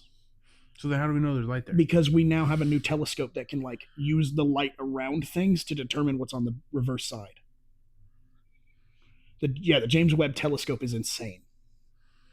Because light bends slightly around objects, they can just take that bend and see behind things now. That's crazy. Isn't that insane? Whatever. So one of his things he's talking about this blue alien. He was on a training thing up on Mount something or another, and they pulled up on this guy. It was really cold outside, and he had a blue tint to him. So they said that they pulled up on him because they thought he was cold and he was freezing, and he was part of an old training thing. They got lost in the woods on this mountain and blah blah blah. Well, then they pulled up on him, and his sergeant said the guy has no ears, and that he got out, and when he got out, the dude was like from me to you, and that apparently the blue guy was talking like telepathically to him. Whoa. So you met Megamind, or homie met Megamind? Yeah. So I don't know. I'd have to do more research, but I encourage you and everyone else to check it out. To me, the thing is like I'm team aliens exist. You know what I'm saying? Absolutely. I'm also on team. We should not beg for them to show up. Like, you know what I'm saying? Like, I don't think we should be hurling media into the atmosphere or into space for like us to maybe be visited. You know what I'm saying? You don't think so? No. I mean, whatever person is so far away from us that we haven't observed them, that picks up the signal and goes, oh shit, okay, I'll roll through, and is able to do so, has technology that can like destroy us. So one of the questions that Rogan asked that I when he said it, I was like, oh wait, hold up, There's wait something a minute. there. Was if these aliens are smart enough to travel through space, from way farther than we can even fathom. Right, that's what I'm saying. They come over here and they're supposedly looking at us and they're checking us out, and there's supposed crash sites or alleged, whatever the word is. Sure. They made it all the way out here. How are they dumb enough to crash? Accidents do happen. So I don't think they are above mechanical failures. Correct. But do you think they are here enough? Oh, that we are only seeing the whoopsies. That we're only seeing the whoopsies? Yeah. Oh, yeah. Yeah, it has to be. That's what makes the most statistical sense. Like, if okay, well, here's the deal. I also believe that the government shot some down. I believe they got lucky with like like an anti-aircraft, just like a real hurling piece of rock. It's not missiles. No, I'm not saying missiles. I'm saying like those big machine gun projectiles. It's not. No? It is. There's another thing this guy said is it's come out that they have Like EMPs? like a weapon of some sort. I didn't necessarily. Sure. I'm the dumb one, guys. The aliens or Us. us? Okay. I'm the dumb one, guys. So don't just bear with me. I don't remember what it was, but basically we can send a signal that's basically like an EMP, Sure. but it sends a signal and just fucking. Can I And ask that's what you a happened question? at Roswell. Can I ask you if this is the word you heard? Because if it is, I totally believe it now. Was it resonance frequency? It started with an R. Resonance? Like a resonance? Okay, here's why. Because Nikola Tesla had these supposed instruments that could completely disintegrate or like completely destroy things that he called resonant frequency machines. So essentially, his thought process is let's just take something simple like this cup. Okay. This cup is really 3 parts. This metal, this plastic, and this magnetic switching lid. Okay. So to find the resonance frequency, you have to see at what frequency the most of its combined parts vibrate. So there's going to be a frequency where the cup vibrates more than the plastic, and then maybe one where the magnet vibrates more than the plastic. So finding the exact right middle ground where everything is vibrating the most, you can break things apart. A wine glass. Yes, exactly, but with multiple parts and taking the averages. So exactly like a wine glass, but like as if like the best of this part, the best of this part, and the best of this part averages to like, if one is 1, one is 10, and one is 5, the average is 5. Right. So they go to 5, and that still affects this a little bit and affects this a little bit. So he said he had these machines, and these are in his public records that you can find. He said he tested them. The issue is he said he did it alone. So Nikola Tesla could have just been crazy and didn't do anything, right? So let's start with that. That's the biggest thing, is that these tests Nikola Tesla said he did alone, or he had one assistant, an unnamed assistant. So it's like, there's no real verification. But he says that he made one and he put it on a bridge that was to be demolished anyways. And he got permission to test this machine out, and it was like a metal girder bridge, and it completely just destroyed it. So he said that like he had such resounding success with it that he started to believe the molecular bonds were breaking, because he set this machine that he says is about the size of like a toaster against the bridge, and it like caught the frequency perfect. And so he said like the metal broke in ways that like a glass would. That he said like it just took it apart, like it just shattered. And so the thing is that like there's also theories that Nikola Tesla was an alien. So that's all I'm saying. I don't know. I just know that this. I've listened to 2 podcasts of this guy, and this guy's interesting. Cool. I'll have to give him a listen. Definitely just send me those links. Yeah. So I definitely, 100%. We reverse engineered most of our technology through reverse engineering alien spacecraft for sure. Did you see that Gen 6 fighter that the China has? No. Is it scary? Look it up. Yeah. What, fighter jet? Yep. Gen 6. They're the first person to reveal their Gen 6. Gen 6 fighter jets, China. Yep. The Chengdu J-36 calls it the best 6th generation. Oh, cool. I just wanted you to look at a picture of it. Oh. So if you can just pull a picture up. When I saw this thing, I thought it was a UFO.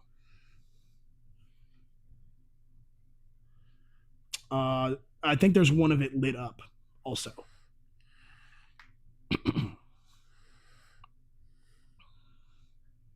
Cool. So that I just think it's funny that as jets are getting more and more advanced, they're starting to look like UFOs, They're starting to look more and more like what people say they saw in the 70s and shit. Yeah. That's what I'm saying. They're starting to look like UFOs. So that's all I'm saying. Is like our modern UFO testing just jets? I would think so. I'd think so too. I mean, to be fair, you don't need, if you're gonna fly in space, Mhm. you could theoretically do it with a jet. Yeah, you just gotta, because jets are airtight. And that's all you gotta. You just gotta find a way to re-respirate your air. Right. So like that's the trick, I guess. It's a jet. Well, how do they do it on the space station? They just send oxygen up. It's terrible. Really? I think, unless they have like a terrarium, Or what? a Trees? greenhouse in space that gives the oxygen. No. I didn't think so. Yeah, I don't think so. No way. So, I guess after asking what you think, do you think the government should be transparent about it? No, I don't. The thing is yeah, we are. What? I do not want the general public So to hold know. on, wait. We're gonna rewind. Yeah, So last episode you said no, the government should most definitely be able to peek in and see what you're doing on your phone to see if you have a nuclear reactor in that closet. Oh, I'm so glad we're back on. So nukes. here's the It's my kicker. favorite. I love Now being on we're nukes. saying the government should be able to hold the nuclear reactor in their closet, and we shouldn't fucking know about it. Okay, so let me just start here. The reason why we don't know a lot of things is because we are bad at asking questions. Do you know this? So then, are you saying listen that to me? Listen to me. This is what Okay. I'm saying. Okay. The government has official. With this hoarse throat, I feel like Robert F. Kennedy Jr. I just want to start there. But the government has official papers. It's called the Freedom of Information Act. And if you have to get approved. So that's the joke, is that like this has to be like approved that you get to learn this. But a lot of our UFO documents that we have was from like 2 or 3 years ago. Somebody did a Freedom of Information Act and just asked, what do we know about UFOs? And didn't expect to get approved. And they went, yeah, here's what we know about UFOs. And they just got like the biggest confirmation declassified like documents on what we know about UFOs. So like, it's crazy. Like I think the statistic was like 85 or 95% of all things that we know that the government knows about UFOs came from this one thing. So what I'm saying is they have a way for you to get this. You just got to ask the right questions. I agree 100%. Yeah. They should be able to show up and ask the right questions. Do you have a nuclear reactor in your closet? No. Have a good day. How do we know? Oh, excuse me, sir. It's just an egg. Excuse me, sir. You just unplug it. Yeah, right. It's not a nuclear reactor. It's an egg. Sir, my Geiger counter says otherwise. Yeah, but how do you know it's a nuclear reactor? That's what I'm saying. But we're back on the original argument, which we did, yes, last episode. But I hear you. What I'm saying is like, okay. But we shouldn't know about it? That's crazy, bro. The thing is yes, I think ignorance is bliss here. I don't think the general public should know that there are aliens because I don't want to hear about all the aliens everybody's heard about, sees all of a sudden, because it's hard confirmed that aliens are real. I don't want to hear about the panic. I don't want to hear the crazy people's coming up. I don't want to see the tinfoil spike. I do not want to deal with a world where aliens are confirmed. That is why I would love for the government to just lock it up, and we don't have to deal with those annoying people that are like, I told you I was right. They put barbecue sauce on my belly button. Like, I don't want to fucking talk to that guy. Then don't talk to that guy. I know. But we should know. What if the aliens are the ones that make it rain? We can do a water cycle experiment in the house if you want. And we can have a fun time and learn about condensation. Yeah, but condensation in the atmosphere doesn't make sense. Yeah, it does. No. It's neutrally buoyant. Yeah. No. All right, buddy. Water's not buoyant. Yeah, correct. The gas right. In water. Go ahead. So, okay. So it is There are three. Okay, I got you. So, whatever they're called. Okay, there's solids, liquids, and gases. Thank you. And then there's a super one. That's plasma. Like, it's plasma. Yeah. That's like a mixture. The super one. Yeah, you got it. So here's what I'm saying. So evaporation, water becomes from liquid to gas. Yes. Confirmed, locked Yes. in, canon. Okay, great. Cloud. Check this out. Are you ready for this? I'm about to blow your mind. The cloud is still a gas. I hear you. Okay, and How come you don't have clouds in greenhouses? You do. You don't. No, okay, it doesn't go up that high. But what I'm saying, like the greenhouses don't go up that high. That's what I'm saying. Literally, it is an atmospheric difference. Yes. So if you were to pump air out of a greenhouse, this is what I was trying to say. There are vacuum greenhouses that do have clouds in them. Seriously.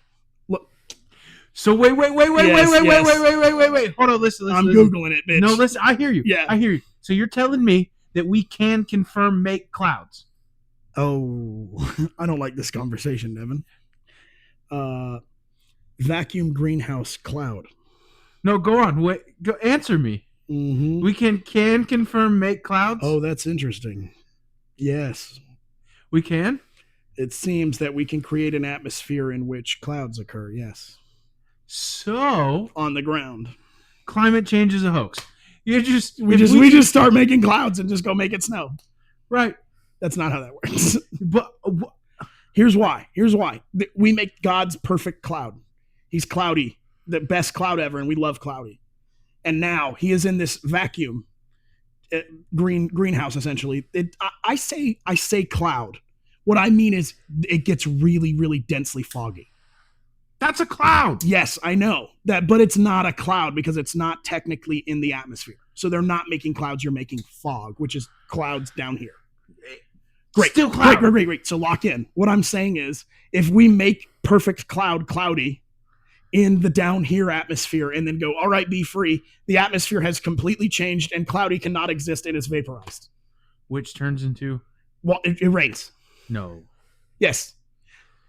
That moisture falls out of the air. Yes. Instantaneously. No. Well, if you just, okay, let's say you have like, all right, cloudy's in like the size of a pet carrier and you open it outside, right? That air, that added moisture has to average out everywhere. So it disperses as fast as it can. And now the air is carrying some water vapor in it.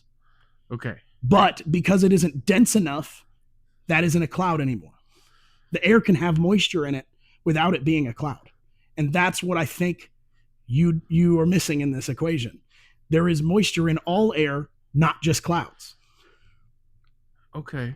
So that's what I'm saying. So we can make clouds.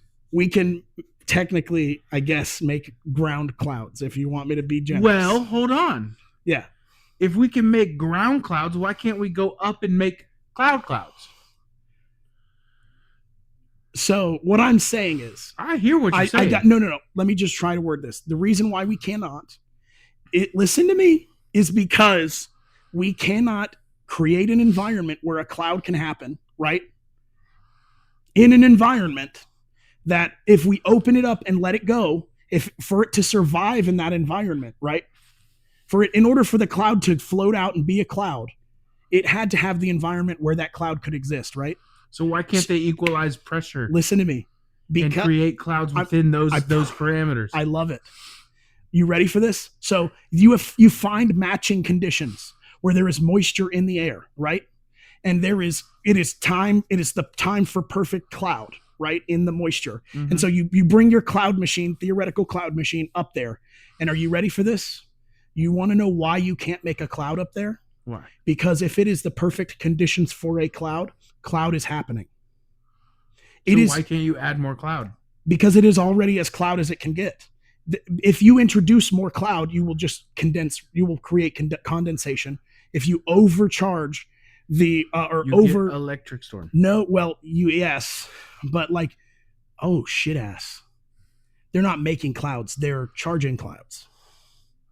If they do this, if you introduce additional moisture into the cloud, you can make it rain. But you cannot create a cloud because the cloud is already there. So they aren't making clouds. They are adding moisture to existing clouds to manipulate it.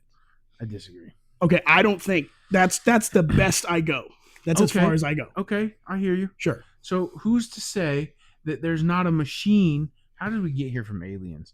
But how did they, Because Weather Machine is alien. You know what I'm saying? so how did they not? Who's to say there's not somebody on top of a really tall mountain that's not pushing shit out? Because what I'm telling you is, so if the environment is not perfectly suited for this cloud, when you open it, the cloud wouldn't What if exist. they're Listen to me. producing things in the perfect environment? Because once you go up on a mountain, atmosphere changes. Correct. It does. You're right. What I'm saying is, it does. I'm not disagreeing with you. You are correct. What I am saying is that like in an atmosphere where the cloud you've created would survive, the cloud is already there. But what if it's not? It would be. But what if it's not? Because if the cloud isn't there, then the air doesn't have moisture. So you add moisture. And then it's not a cloud anymore. That's what I'm saying. Clouds can't exist because it will disperse out and average into the air. Okay, but if you add enough. Okay, so you make a supercharged cloud. Okay, let's not they. There's no they here. What I'm saying, so, okay, you take supercharged cloud that is in a superposition that is somehow super dense with water, and you introduce it into a dry and tepid wasteland. So when you release the cloud goes out of its little cage and it disperses all moisture into the air, and then there is still enough for a cloud to exist. That's what you're saying. No. What Okay. happens to moisture once it gets released? The air. Humidity. Okay. Okay. And what if you do that again? Oh, so you're saying they're assembling a cloud. They're literally going, here's moisture. Here's moisture. Oh, whoa. So they're changing the environment by adding moisture. And then, the cloud machine isn't making baby clouds. It's putting moisture in the air. To Interesting. make clouds. Okay, I'm dumb and They're didn't not consider going this. cloud. Cloud. Yeah, that's what I thought. They're going Moisture dispersed. They're playing God. Yeah. Cloud. So it's like a big dehumidifier in the sky. No, it's a big humidifier. I meant to say a big humidifier in the sky, essentially, is what cloud machine would be. Okay, I'm with you. I'm so dumb. I'm sorry that took me so long. So, since we got there, how should the scientific communities respond to the allegations? Of alien tech? Should there be a formal independent body to investigate such claims? No. Or is this better left to the government oversight? I don't want to hear about it, so I think the government should just sweep it right under the rug so that I don't have to talk to my weird cousin about his peanut butter adventure in space. Was there a dog? No dog, thank you. But no, the thing is like realistically, I guess can I ask you a question? What do we gain from knowing? What do we gain from knowing? Yeah. Fear. No. Yes. But if you know, then there is in my opinion, in my anti-big massive government opinion, then we can say, hey, John, why do you have a salary of $250,000 a year and you live in a $4 million house with a $2 million car when we could be building 27th generation jets that can take us to the moon and back in a couple days? So my question is, there is no investigative body that defeats an NDA. Get rid of them. Get rid of NDAs? For the purpose of that. Okay, so void any NDAs about this. Absolutely. Okay. So what I'm saying is I don't want the general populace to now be thinking about aliens and how real they are. Because one, I don't want to go through alien media phase again. I don't want, alien invaders from space. It isn't interesting to me. So I hear you, but you got to see what I'm saying. The moral dilemma is completely offloaded to me. What I'm saying is that like, I don't care about the moral dilemma. Okay. I'm saying we could say, hey, you're spending the money that we are giving you, that you're blowing on hookers and blow. I don't even know if you could say that on YouTube. We're gonna figure it But out. I'm just saying that you're spending on this stuff. Oh, so You're 70 years old, can't even get it up. so But- I see what you're saying. And So instead of spending it on all of these things, you could spend it where it's supposed to go, and we could have flying cars by Sure. now. So what you're saying is we should verify if the money we are spending to investigate these alien techs is being used properly. So by us knowing whether it's real or not, we now know if this money is useful. Yes. Interesting. So it's an economic issue for you Yes. that you need to know about aliens because there's money in that. There's money, there's innovation, there's growth. I mean, think about it. If perfect world, people put their the money that tax dollars have been spending since umpteen years, however Right. long, towards everything that it is supposed to go to, Mhm. where we would be. I hear you.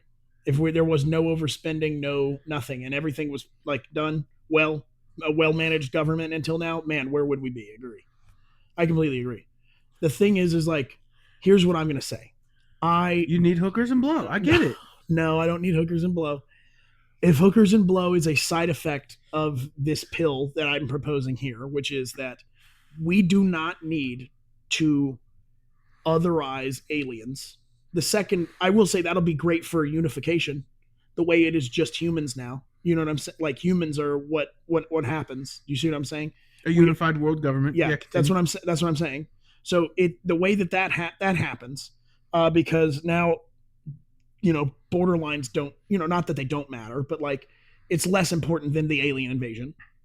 And so what I'm saying is that like I do not want us to hurl a rock at something we can barely conceive and then suffer the consequences of, because enough, people in the purse of America, Congress, or, the UN decide we should spend money on anti-alien stuff. And then they determine that what it was a peaceful, whatever contact from aliens. We just engaged war on them. Let's be honest. Yeah. The Hollywood folks Mhm. are going to worry about other things right now Sure. than throwing rocks at aliens, even if we know aliens are real. But that's what I'm saying is that like I do not want the average person's fear of these aliens being used to get us into a war that we could be completely vaporized in. Sure. Yeah, that's my fear. I get you, Mhm. but we have nukes. And I'm not saying, sure. hey, we throw nukes at the aliens. But I understand you're what saying. I'm saying is you're like, I don't want to get vaporized, so we shouldn't piss them off. And you got have you met Earthlings? We are abrasive. I hear you. Yeah. But right now there are 2 wars going on. Yeah. Where basically we're like, yeah, let's keep the peace enough that we don't get vaporized. Right. So yeah, what I'm saying is like, yes, please. Yeah, dude, I'm so like not ready to confront aliens. Literally. Like in my mind that they exist. If they tell me tomorrow and it's hard confirmed, like we get an executive order and it comes out that we learn everything and it's like aliens are so real. Do you know how much scarier I am? Do you know I become the tinfoil hat guy? Do you know that? I become the guy who had the peanut butter experience at night. That's the guy I become now. And that's why I'm trying to avoid this future so hard. Because like I don't want to find out what it's like to have peanut butter in your belly button by an alien. Yes. All right, maybe that one. That's so weird that you came up with that. But yeah, that sounds like a great time that you came up with. So thank you for that hypothetical from nowhere story. But no, dude, I just no. I think knowing that aliens exist would terrify me to the point that I'm trying to avoid it at all costs. Okay. You see what I'm saying? I'm like 5 minutes from midnight on any given day on like paranoia, and now I got to worry about aliens. You kidding me?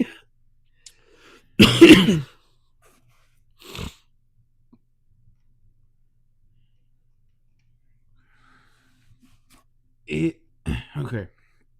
If alien technology exists and has been studied, what ethical considerations come into play regarding its use or replication? How does humanity decide on the applications of such advanced technologies? The alien technologies? Yeah. I think that's an interesting question. How do we agree on its implications or implementations is such a good question. Do you want to read it? Yeah. It's number 9. No. I don't know. Yeah, that's the thing is like I couldn't tell you because I don't know the technology. If it's an alien technology, I don't think we should quote unquote have to agree on its implementation unless it's like a new form of like biological weapon or something super terrifying. Then it's like, okay, we should ban vaporizer guns, from war. Okay.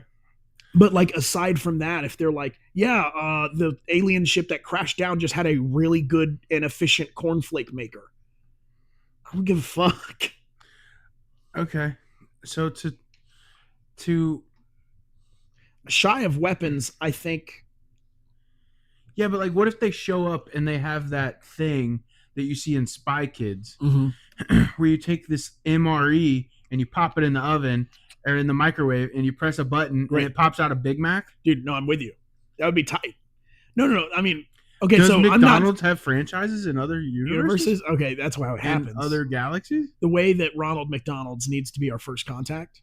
That'd be great. Scary. That'd be so good. That'd be terrifying. No, for real. If your first contact was an alien that liked to play with little kids, I would be scared. Oh my god, I forgot McDonald Land is another dimension. Ronald McDonald is an alien. Yes. He's not a clown. That's how he looks. Yeah. I forgot. Yeah. So we've already had first contact. Yeah. Ronald McDonald was the first alien. Or it was, what's his name? Damon Wayans in a clown costume. Oh no. I could see it. Anyway. The murderer? Damon Wayne? No, the Wayne. You said John Wayne Gacy. No. I was like, no, he's not an alien. No, please. No. Not him. No. I was like, yo, for real? We talking Dude, about I this? know somebody. Mm-hmm. This is wild. But I know somebody that her dad was in prison with Gacy. That's actually crazy. Yeah. You're like 3 degrees away from Gacy, Devin. That's crazy. It's real crazy. That's nuts. Like, I know it sounds like you're like, ooh, no, you know a guy that knows a guy. I'm sure I'm probably 3 degrees from something crazy too and just don't know it. You know what I'm saying? But do you know what I'm saying? Like, do you get what I'm saying? It's crazy that like, you know it. It's like I get it that it's like, oh, you know a guy that knows a guy, but that's not many guys. Many guys to go through to get to Gacy. Yeah, that's like 2 guys is so close. Do you know like 6 Degrees of Kevin Bacon? You ever heard of this? There's Kevin Bacon's in so many movies that it's like a challenge to try to go from like this actor to this actor with this. So I'm going to be honest with you, and I don't know many Kevin Bacon movies. So I know like Footloose, right? So they'll go Footloose has this actor in it. That actor is in this other movie. And then in that movie is another actor. And then that actor shares a movie with this actor. And that's how many degrees away from Kevin Bacon you are. Right? Is like how they connect things. So I've thought about this a lot because I think about how many like brief connections like people are away from things. So it's this interesting statistical anomaly occurs where things actually start to repeat, not based on like numbered averages, but time averages. That's when things start to occur. So like a great example of this that I'm talking about is it is more statistically likely, as crazy as this seems, if you check 30 people's ID, that 1 in 2 of them share a birthday. And you're like, how if there's 365 days? Here's the real scatter plot. Babies are statistically born more close together than that because people, have sex at the winter more, or at Valentine's more, or at these different times of the year more. Weddings take place more in this time of the year. So because of that, the scattered plot of like where birthdays actually are isn't actually that vast. It's usually one of 30 days. So if it's usually one of 30 days, statistically, 1 in 30 people will share a birthday. Isn't that crazy? So that to say this, knowing that we know that about statistics now, we are like probably 3 degrees away from way crazier things and just don't know it. Because things repeat like through time more or less. So isn't that crazy? Did that just blow your mind? Yeah. So the thing is like you would think the odds are 1 in 365, but that's because that's how many days there are. Realistically, people are born similarly. It's pretty crazy. What's that? Water? Got you, brother. Booyah. So you don't think the government should tell us No. about aliens? I beg and plead not to. So Do you know how crazy I'm gonna act if I gotta explain the Nintendo Wii to an alien? I hear you. So let me ask you this then. Yeah. Hypothetically, what would full disclosure look like? And how would it be managed to avoid panic or misuse of information? Is there a responsible way to introduce humanity to the concept of not being alone in the universe? I've already told you. I think it's through media. The fact that like the alien cliche is cliche now. The fact that alien movies when they came out were horror films. The first alien films were freaking people left the theater. Alien movies are good though. No, I love alien movies, but what they I'm look so real. Totally Monsters versus Aliens. But no, like that documentary was great. But no, the thing is like that was such a concept that people couldn't grasp that it scared them. Right. And so and slowly through these movies and going, yeah, fucking let me guess, he's from outer space. You know what I'm saying? I wanna look something up. Go ahead. Continue. I think the best way to get people pacified, that's that word I used yesterday, is this. Just doing that. While you're looking that up, I actually desperately need to use the bathroom, so I'm going to pause it, okay? Okay, so bathroom break, and I also have sushi now. So out of the bathroom? I don't know how you figured that out. That's kind of gross. Don't worry about it. It is Publix brand. That should explain a few things. Publix is a bathroom. That's not quite what I meant. Let's not defame a very good grocery store that we both love and enjoy. Right, Devin? I like Kroger. Oh boy. Okay. I made these in the bathroom, and they are not from anywhere. That has to be canon now. Thank you. Thank you. Thank you for this reality that I have to be in now. Thank you for that. I really appreciate this. Okay, cool. So what were we talking about before the bathroom sushi? So the bathroom sushi. What would full disclosure look like? How would you avoid panic and misuse of information? Yeah. Is there a responsible way to introduce humanity to the concept of not being alone? And you said media, the movies, how they instilled fear. These are not good chopsticks, but I have the lapel mic, so this is how we do in this chat. So his big ass head. Hey, hold up. It was like right here. Why did my head's catching a stray now? It was like here, right? Yeah. And it was like fucking yoink. I can't even move, right? But it was like this big. And he was still like 5 foot away from the phone, from the camera. Chat, tell me it's sad that I don't have to see him to know exactly how he's insulting me. Exactly how he's insulting me. Listen, man. Homeboy got a big noggin. Sorry, those chopsticks had no like texture at the end, so I couldn't grab anything. They have to tink for you? No, they just have to be ribbed for my pleasure. Neat. Yeah, that's all I'm saying. See, look how much better I can grab. Is that how you made the sushi? Go on. I can neither confirm nor deny. But do continue.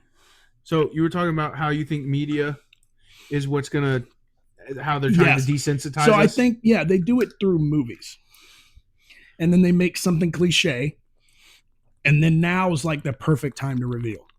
Because everyone's like, oh, I love aliens. I've got a good friend alien. He's Thor and Sonic. So, good debate tactics. You taught me. Oh, did I just get cooked? Okay. No, hold on. So you would agree that we make really good alien movies? Yeah, I think very realistic. Yeah, and they do instill fear and have instilled fear since the first movie. Right. That Hold on. I just figured this out. And I'll tell you that D.W. Griffiths made in 1915 called The Birth of the Nation. Oh, that was an alien movie? Yeah. Would you like me to read you a summary? Lillian Gish is putting the laundry on the clothesline when she sees a shiny disc that crosses the sky. The disc wobbles and plummets. Lillian runs to the spot and finds a scrap heap where two tall gray guys emerge. They wear tight garments, some sort of swimsuit and leggings. They have totally black. Wait, was Their eyes this totally was black this the skull. movie that was on the White House lawn? It's a silent movie. Okay, Calm down. We come in peace. Blah blah blah. that's the first alien movie. Yes. Interesting. Okay, so Okay.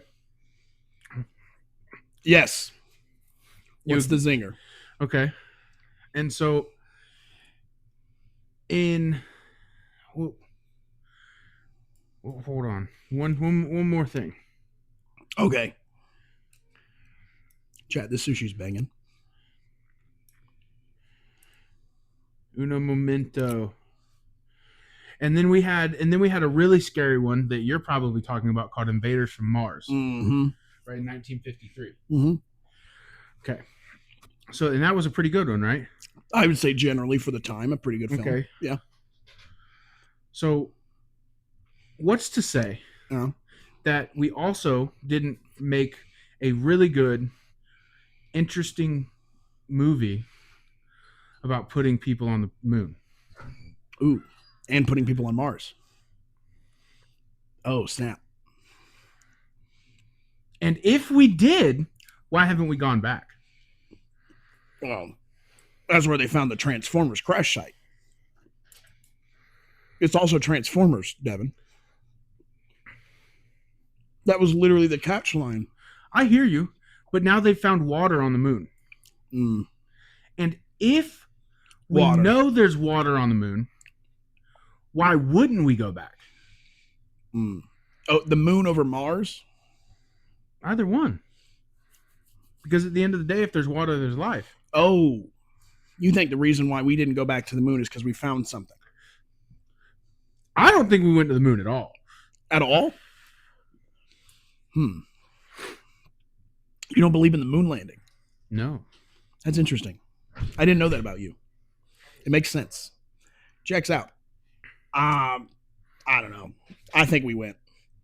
Here's what I will say, and this. I understand these facts, and I'm going to say this. We went to the moon on less processing and compute power than the first Game Boy, I hear you. and I still think we went though.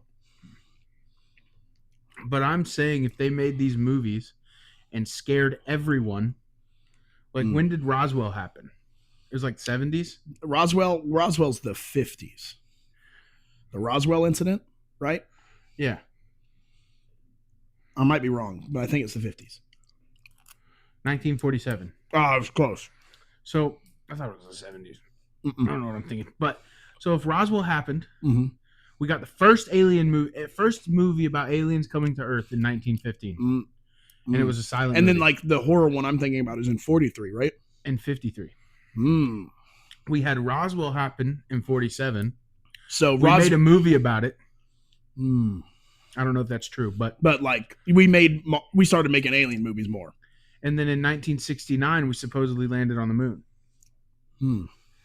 Who's to say that the moon landing wasn't a hoax? Oh, because of all the media at the time being about And aliens because we were in a space. space race with Russia. So you think we just fake it well enough and convince?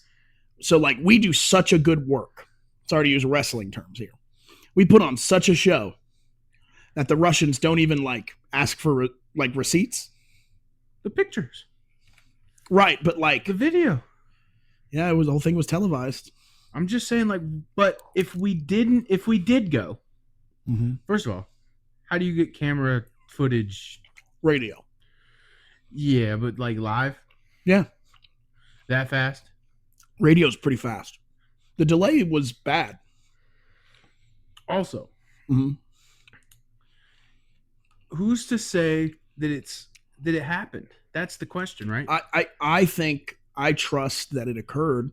Is this because you believe that the government shouldn't tell us that aliens are So real? no. Here's the thing: if we saw aliens, that explains a lot of Buzz Aldrin's behavior. You know what I'm saying? Because Buzz got crazy by the end of it. You know, he thought he married the moon. I don't know. Chat, let me not lie. I've just heard all these things, so I don't know. I have not looked into it. But I think, if I remember correctly, he's kind of like he went hysterical, kind of at the end. So what I'm saying though is we now know Mm-hmm. for a fact there's water on the moon. Mm. Yeah, I believe that. We know there's water on the moon. I believe the moon was a piece of Earth that got knocked out. When the younger dry ice impact theory happened, taking it back. Oh, Anyway, snap. So that's another part of it. But Watch the last episode.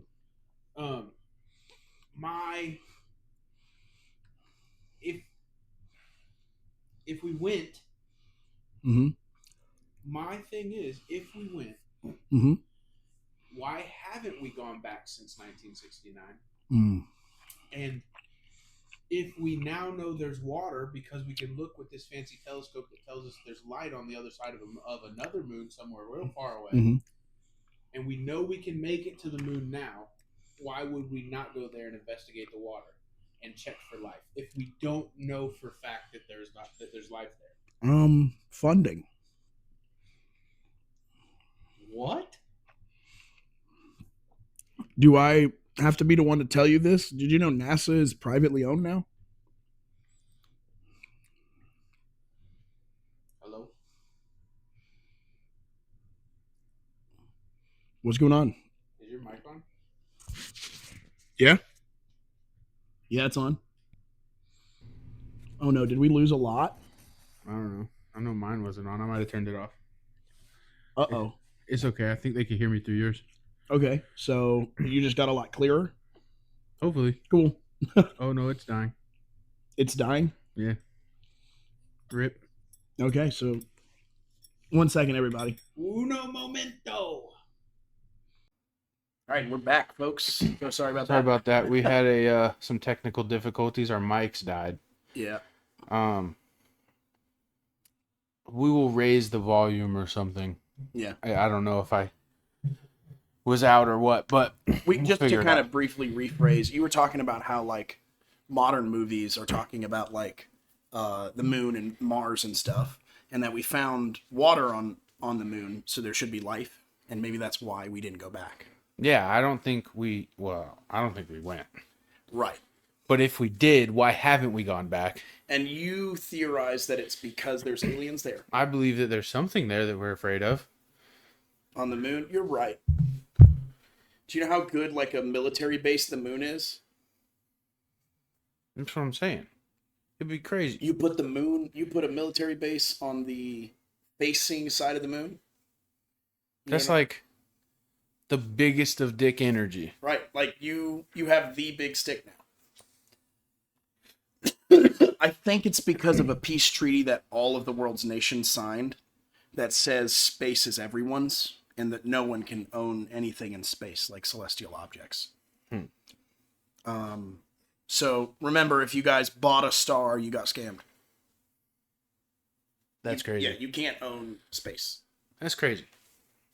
So, I guess since we're already there and we're talking about aliens in space, Yeah. how did Dragon Ball Z redefine the shonen genre and influence modern anime like My Hero Academia and Demon Slayer? Whoa. Okay. So I want to start by saying I've not seen Demon Slayer. It's great. I don't know. You told me it's great. I've just never seen any of it, so I can't tell you how it influenced that. Okay. But what I will say is, and My Hero is so interesting because My Hero Academia, I wouldn't say. I mean, the only character I think that gets a lot of Goku is actually All Might. I think All Might is a lot like Goku because they're kind of like smile a lot heroes that reluctantly do the job of beating the person's ass whose ass needs beating. Right. You know what I'm saying? And I think they share that in common. But aside from that, I don't feel like there's any like, oh, this is the Goku character or this is this.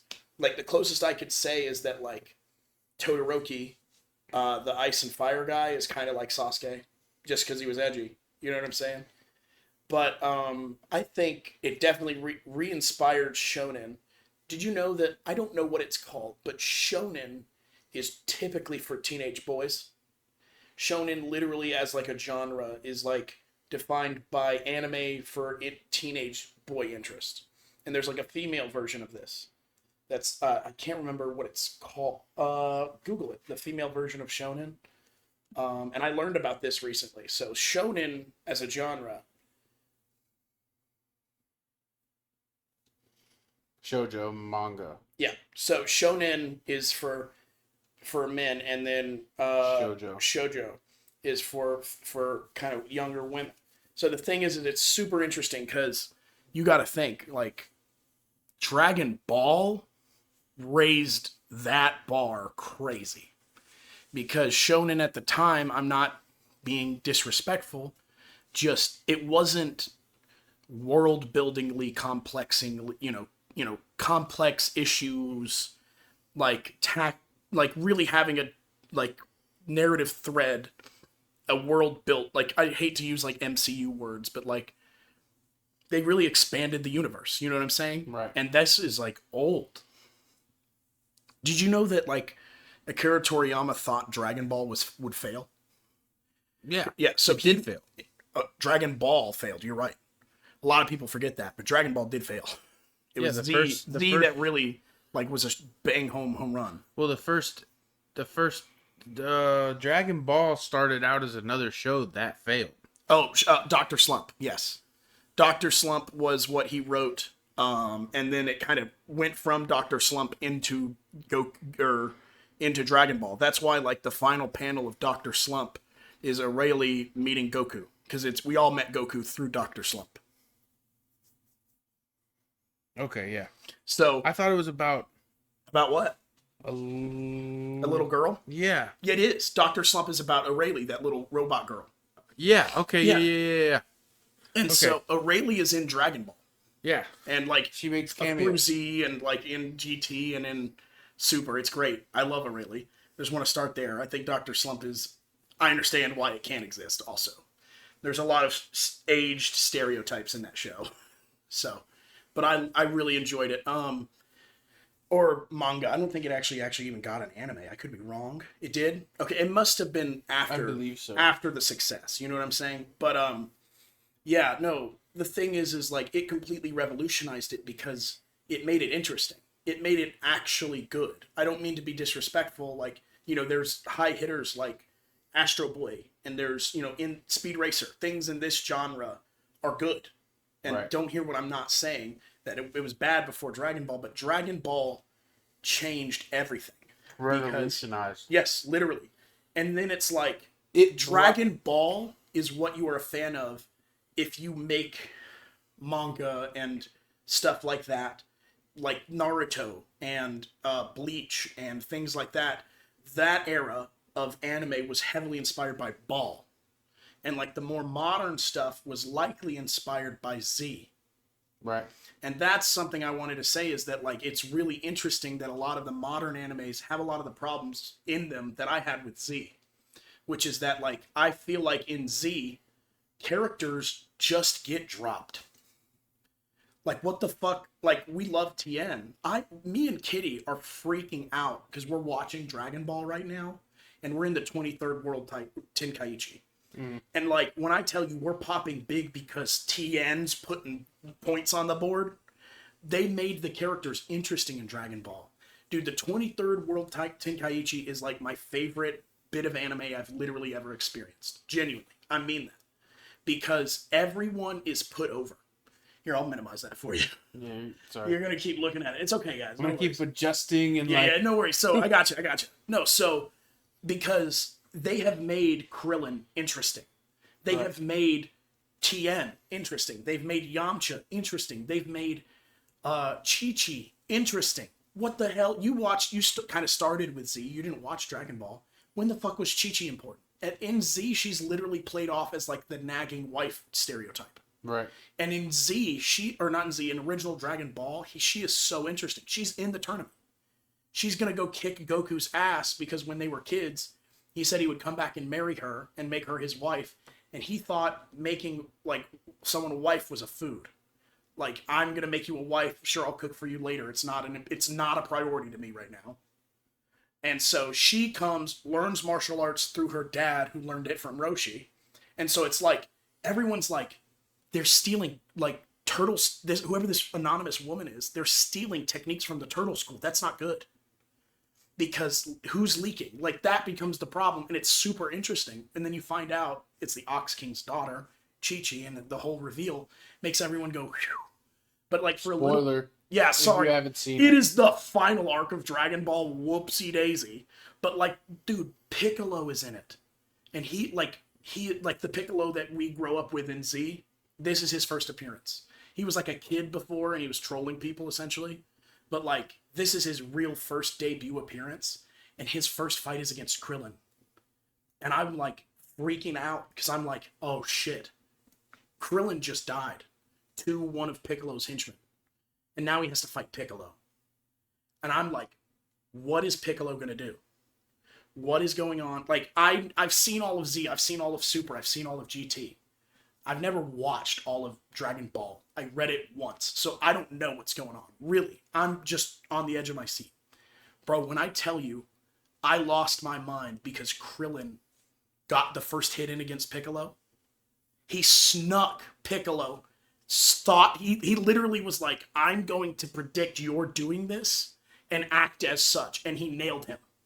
He was like, you are going to behave this way, and because of that, I will jump here, and then you are going to get mad, and then you are open. And he tricks Piccolo, this whole bait and switch, just to punch him right in the face. And he gets hits in on Piccolo. And I'm like losing my mind, because I thought Krillin was literally about to die. You know what I'm saying? So that's the 17th time. This would have been the second time. At the time. But the thing is it's like, so that's what I'm saying. Every character's story was super interesting in Ball. And so that's why, like, things like, you know, Naruto or Bleach or that early 2000s, late 90s era is super interesting with super interesting characters. But right now, we're getting the era of... You're hearing that noise too, right? Yeah. I think sometimes our neighbor's cat scratches at our door thinking it's their door. Oh. So I think that's what's happening. But we live in a duplex, so he's confused. To him, it's the same house. You know what I mean? Right. He's like, what is going on? Let me in. Then homie doesn't know it's not his house. But, sorry. So I know that was a long thing to say that, like, modern shonen is, like, so many people plug Akira Toriyama because he was the inspiration. He was the legitimizer of this art. Right. Like, literally, before then, it was like a failure. If this was the art, if this was the type of manga or the type of anime you pursued, you were going to be in ruin because there wasn't money there. Because anime was, like, I don't want to say girly, but, like, not big. Right. And so especially shonen, like, it had bangers and it had spikes, but, like, it's like going, okay, you've got to just be an overnight sensation and carry on for 5 seasons in a row. Other than that, you're in complete financial ruin. And not to say that Dragon Ball wasn't a runaway success, because it was with Z, but it kind of broke even with Ball. So I think that's how it's influenced it. So you watch Demon Slayer, and you've watched Z. And My Hero. So am I wrong in saying that, can I ask just, unbiasedly, do you feel like Demon Slayer just has characters that they just pick up and drop? No. No? Okay, cool. Because, like, I know there's the big one with Goku. Like, their Goku. Son Goku. The, like, fire guy with the fire hair. Yeah, he died. He was like, yeah, I know. It's like, but he also was like, this guy's here, and he's gone. Yeah. And so it's like, you see what I'm saying? But his death mm-hmm. was for a purpose. Okay. So, okay, good. That's way better. It wasn't just, he fought, now he's dead. So moving then on. Maybe Demon Slayer succeeds where I think My Hero Academia fails. Maybe Who dies in My Hero? Not death. What I'm saying is like My Hero Academia will introduce characters for subplots and then just not ever talk about them again. You mean like how Deku like secretly likes Ashiro, whatever. her name is? Uchaka. Yeah, the girl. Well, that did land. Eventually, I guess. kinda. Look, I just don't remind me about the end of the manga, dude. Just don't. I just don't want to. I didn't read the end of the manga. Cool. I'm waiting for the last. just No, maybe the- it already came out. I don't remember. It's okay. Just wait, watch it, and like it'll be fine. Homie pulled a not My Hero. He pulled a Attack on Titan on us. He went, "This is the final installment," and then it was poorly received. And then he went, "Here's the real final installment that isn't bad." Talking about season 7? No, I'm talking about literally. They were like, "This is the last manga issue," and then everyone went, "That was fucking terrible." Like everyone flamed him up. Like everyone. Like I've never seen a unified front go, "Really? This is the fucking ending. You're a joke." Like is what happened with The last. Let me just tell you this, so Sure. you don't spoil. I'm not gonna spoil.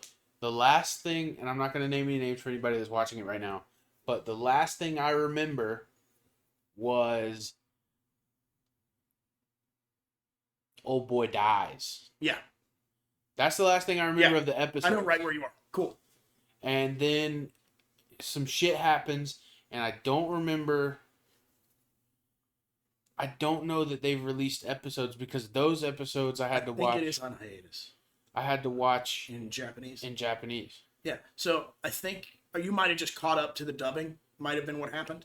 Sometimes that can happen. For me, it's like if I'm watching week to week, I'll like, oh, let me see what the dubs do or the sub is doing because how many episodes is it? Oh my god, like 30 more episodes. Yeah, I might. well, it I was might. only 3, so I watched the subbed Oh, okay. episodes, Cool. but So I only don't 3? remember any. Not bad. So the thing is like they will introduce a character, and the answer is I guess maybe I'm autistic, right? Might be, but like to me, they will introduce a character, put them over heavy, and then their involvement goes downhill. So like a great example of this is like 13. Do you remember 13? You can be honest and say 13 what? from My Hero Academia. Like that was his name? That was her name. Her name? Yes. What was her power? You ready for this? She was the one in the terrarium where they had the fish and all this, where they had the test where All Might fights the Nomu. Yeah. Okay. She's the one in the suit that is a living black hole.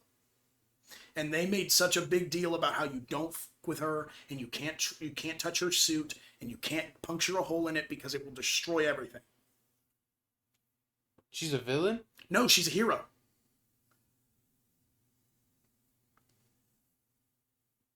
Hold on. I got you. You're good. Her name is just 13. Yep. Okay. I didn't know that was a girl. Yep, it's a girl. So, at least I guess I could be wrong. Maybe it is a guy, but I'm pretty certain it's a girl. But they made such a big deal that like they were a walking black hole. And then I was like, oh shit. To me, that's Chekhov's gun. They just talked about the gun. The gun will be used at some point. I'm not saying I wanted a black hole to absorb the Earth and everyone die, and that's the end of My Hero Academia. But like within the same arc, they damage her suit and nothing happens. I don't mean like later on something happens. I mean the same arc, like within the same episode. They go, oh yeah, you can't mess with her because she's a living black hole and that's very dangerous. And then the same episode, she gets like her stuff gets shredded, and it's like a problem, but it's like as if an angry vacuum was on the loose. It's like, you know, that's what it's just, yeah. But and then they don't even show them solving that problem. I don't know, man. I'm a sucker for. They punch good and it looks nice. I don't watch anime though. Sure. Like so. Valid. So I watched Dragon Ball Z. I Yeah. watched Dragon Ball Super. I watched 4-hour Cliff Notes of GT because Wow. You couldn't even. Wow. GT is good. You should watch GT. It was bad. The clip notes were bad, so I'm not gonna watch. No, here's the deal. Everyone hates it because they're stupid. And this is literally what I mean. They don't understand what it is. It was the next evolution of Dragon Ball. They were not trying to do Z. They were literally trying to do the next thing. Okay? It's debated on whether or not they succeeded. At the end of the day, all I'm saying is it's unfair to ask of a series, give me what Dragon Ball Z gave me, when the series is saying we are not trying to be Dragon Ball Z. And I understand that that's hard because it is a Dragon Ball property. So if you went from Z to the chronological GT and were disappointed, I get it. But what I am saying is they were not trying to be Z until the end. When they went, fuck it. We give in. It's Z again. It's just fights every week. And aliens and Z. It's Z now. Fuck it, you win. Z. Z2. And those are the arcs that everyone says is good. But you miss out on world building and character structures like Dragon Ball had because of it. GT was setting up, like, I'm not kidding you, like, they set up and executed well a space cult in the first couple of episodes. Like, within the first 20 episodes. There's an entire subplot about how, like, all of these planets, people go missing. And they just go, huh. Well, what, it's like, you kind of stop seeing characters. And they make, like, references to it, but they're like, I'm sure it's fine. Goku's like, I'm sure they're fine. Because, X, Y, and Z, and they give you an out. And then they go, all of those fucking characters were abducted. All of those characters were brought to a cult, and they were killed at the idol of this person. And now Goku has to fight this, like, actual, like, robotic demon with the souls of people. Mm-hmm. Okay. The big yellow guy or whatever? Yeah. That's crazy. And that is Cell.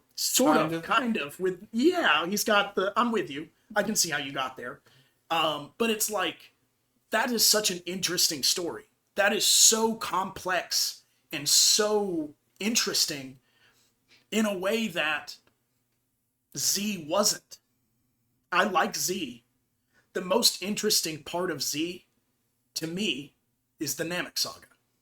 You go to an alien planet, and you expect to meet people like Piccolo. And it is getting fucking ransacked by other Vegetas. You lose your fucking mind. Other Vegetas? Like, or people literally, from the Frieza Force? Yes, but, like, to your concept, okay, so everyone here's like Piccolo. That's not bad. We can actually kind of handle Piccolo. So let's go to the home planet and see what that's like. And then everyone there is literally above Vegeta. Everyone there is stronger than fucking Vegeta. All of the Frieza Force's minions laugh at Vegeta low-key. Even the Ginyu Force. Yes, like, literally. They schlub, like, Vegeta's a jobber to them. Right. And that is the person who almost blew up your planet. This is the person you are running to save consequences from right now. They are trying desperately to get the Namekian Dragon Balls to, like, unmess up because they killed Piccolo.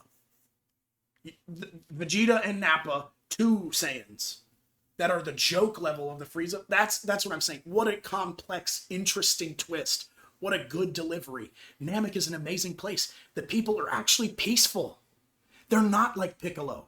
Piccolo was evil. Everyone on Namek is like Kami.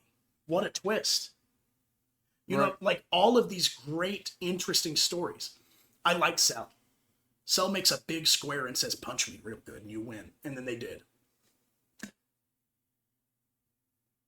That's the story. Like, there's character growth, okay? But the situation itself is very basic. Yeah, but that was the first time we saw Super Saiyan 2. Gohan. I freaked out, bro. For real, I'm not putting down the moments, okay? They had good moments. That Z's moments are better than GT's. I'm just saying the story is definitely not as complex, and I don't want to say interesting, but like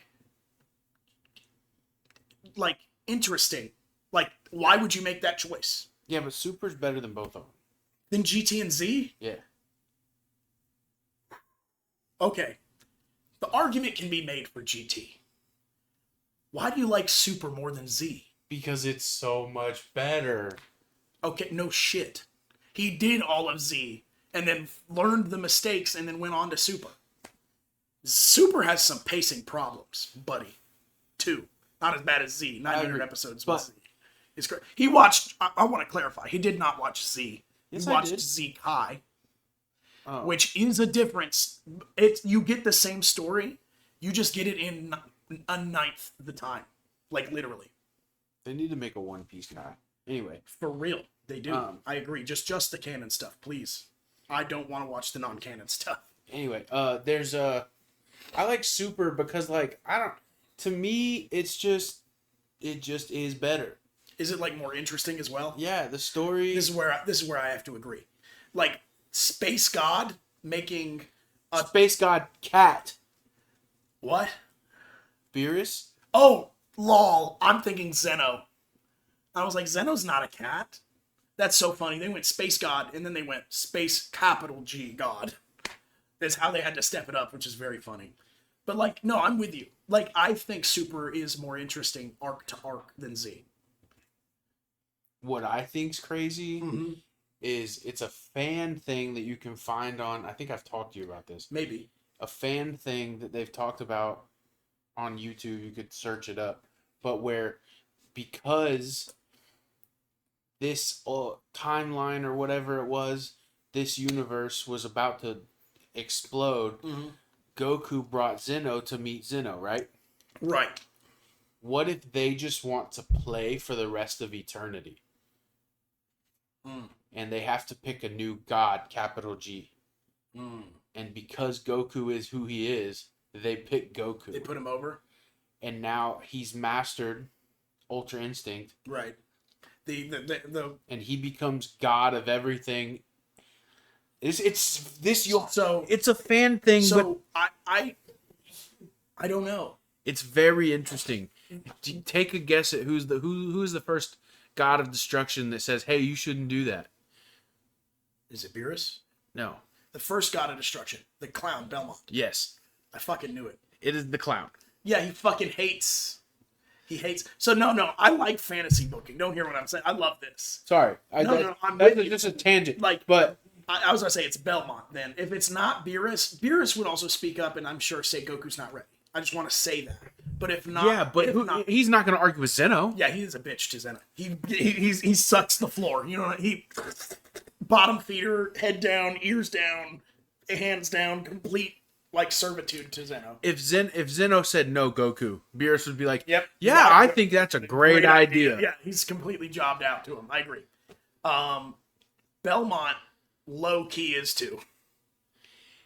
Yes, but if Goku became God, It would upset him. You're right. Well, I don't know about now. You know, he's like, Vegeta fucking cooked his ass in front of his friends, and now Belmont acts different. Like for real, they kind of discussed this. So Vegeta literally was like, "Can you shut up? You've been talking about this, and you've been talking about that about Saiyans, and this about Saiyans, and this about that, and we have repeatedly proved you wrong. Can you sit down, shut up, and enjoy the fight?" And then Belmont went. And then his Supreme Kai went. Oh. And because it's like, what are you going to do? Kill me? I'm already eliminated. You know what I'm saying? So it's like... death, they weren't allowed. He would have Right, died. exactly. The And so, whole universe would have blown up. the thing is like, from then, it's kind of described through context, at least in the manga, that Belmont acts different. Yeah, but... Or no, not the manga. Where was this? I read it somewhere. I think it was in the manga, but the manga doesn't have this exact scene, but Vegeta does roast Belmont. So I think it would be him and then the elephant. Sure. I'm with you. I don't know. I think a lot of people are big marks for Goku now. Genuinely. I think Belmont low-key likes Goku. Not Vegeta. But Belmont was wrong and smiled. Sure. You know what I mean? He smiled. He's like, oh shit. He might like him. Yeah. But would he respect the decision of Zeno's? Yeah. to make him god over Well, one of the gods of destruction? What I'm saying is, if the formal thing was I'm doing this and I'm Zeno, Belmont folds immediately. I don't think he interrupts. That's absolutely not. I don't think he interrupts. That doesn't mean that he doesn't challenge Goku. Oh, okay. I thought you were saying After the I thought fact. you were saying he was okay after. This whole time I thought you were going, I thought you were going, Beaumont was going to go, Zeno, I don't think this is a great idea. I was like, he wouldn't do that. But you mean like a challenge to a fight? Yes. Oh, he folds him, bro. Puts his orange hair on the ground. You think so? Goku? Yeah. Yes. Because we find out that Beerus is actually one of the stronger God of Destructions. One of, not the. Belmont's actually not that crazy. He's the newest. Yes, he's not that crazy. Because he was originally one of the fucking ones with Jiren. Yeah, right on. So the thing is like he was like a justice fighter or whatever, whatever they're called. So the thing is like, yes. Am I sure Belmont has a character, has like the super fuck you beam that's never been shown on screen that he pulls out and it hurts Goku? Sure. But if we put Goku up against Belmont, I don't think they... Oh, fuck, they might. I think they do put Belmont over. You're right. No, I don't think they do. You know? So here's Especially not now. No, you're right. No. Here's how the fan theory goes that I was telling you about. Mm-hmm. Basically, because Goku is God, Yeah. he has the theory goes that the two guards, The tall guys. yeah, they're not just guards. Mm-hmm. They're like Enforcers. they're like right under Zeno, Makes sense. and they're bad as fuck. Hell yeah. And he goes, "Hey guys, I want to train. Build me somewhere to train that won't break." Sure. And then he fights them both at the same time. Let's go. And they fuck him up. I bet they do. And fuck him up. Yeah. And fuck him up. And it's at like 1,000 times gravity. Sure. And so they just continue to fuck him up.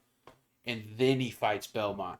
So, yeah, and then he's gassing Belmont. Belmont gets completely cleaned. Yeah. Yeah, completely cleaned. Okay, I understand. Yeah. I thought you were saying, like, right now, Goku. Like, in the canon. I think that Goku can also kind of beat Belmont. I don't think he does all the time. Now, another one that's just Wait, he doesn't know Ultra Instinct? Yeah, he's getting fucking faded. a quick... This one? Right now? Belmont's getting folded by Ultra Instinct. Absolutely. Yeah. Another one quick one that I think is interesting is what if Goku goes into the chime chamber? Yeah. And the door break and he gets fucks trapped up, in. He fucks up and gets trapped in for thousands of millions of years. Yeah, I've seen these theories. Those are cool. I usually see them with TN. TN gets trapped in the hyperbolic time chamber, trains for 1,000 years or whatever, right? Well, I've seen it with the one with Goku, and he just like the one with the chains, right? Where they got the big chains on him, and he's like got gray and has a beard. Yeah, I've seen that one too. No, the fan creations are really good from Super. Super really inspired people, I will say, in a way that like none of the other ones did, including GT, to like create and like fan theories and stuff. I really hope we get an adaptation of the Granola arc and the Moro arc in the manga. Absolutely. Because they are so freaking good. Wait. Huh? I can't... What? I'm What not do telling mean? You hope we do. Super's on hiatus. You mean like the show? Yes. I thought you were saying I hope we get one. I hope we get to hear about these arcs in the manga. I was like, hey, they did newsflash. Yeah, no, I'm saying I hope they apply those to the anime. Like I hope we get an anime adaptation of those, because I don't think a lot of people are reading the manga and they were really good. Okay. Let's see. It's one. Dude, nice. Let's see. See if I can find another good one. Sure.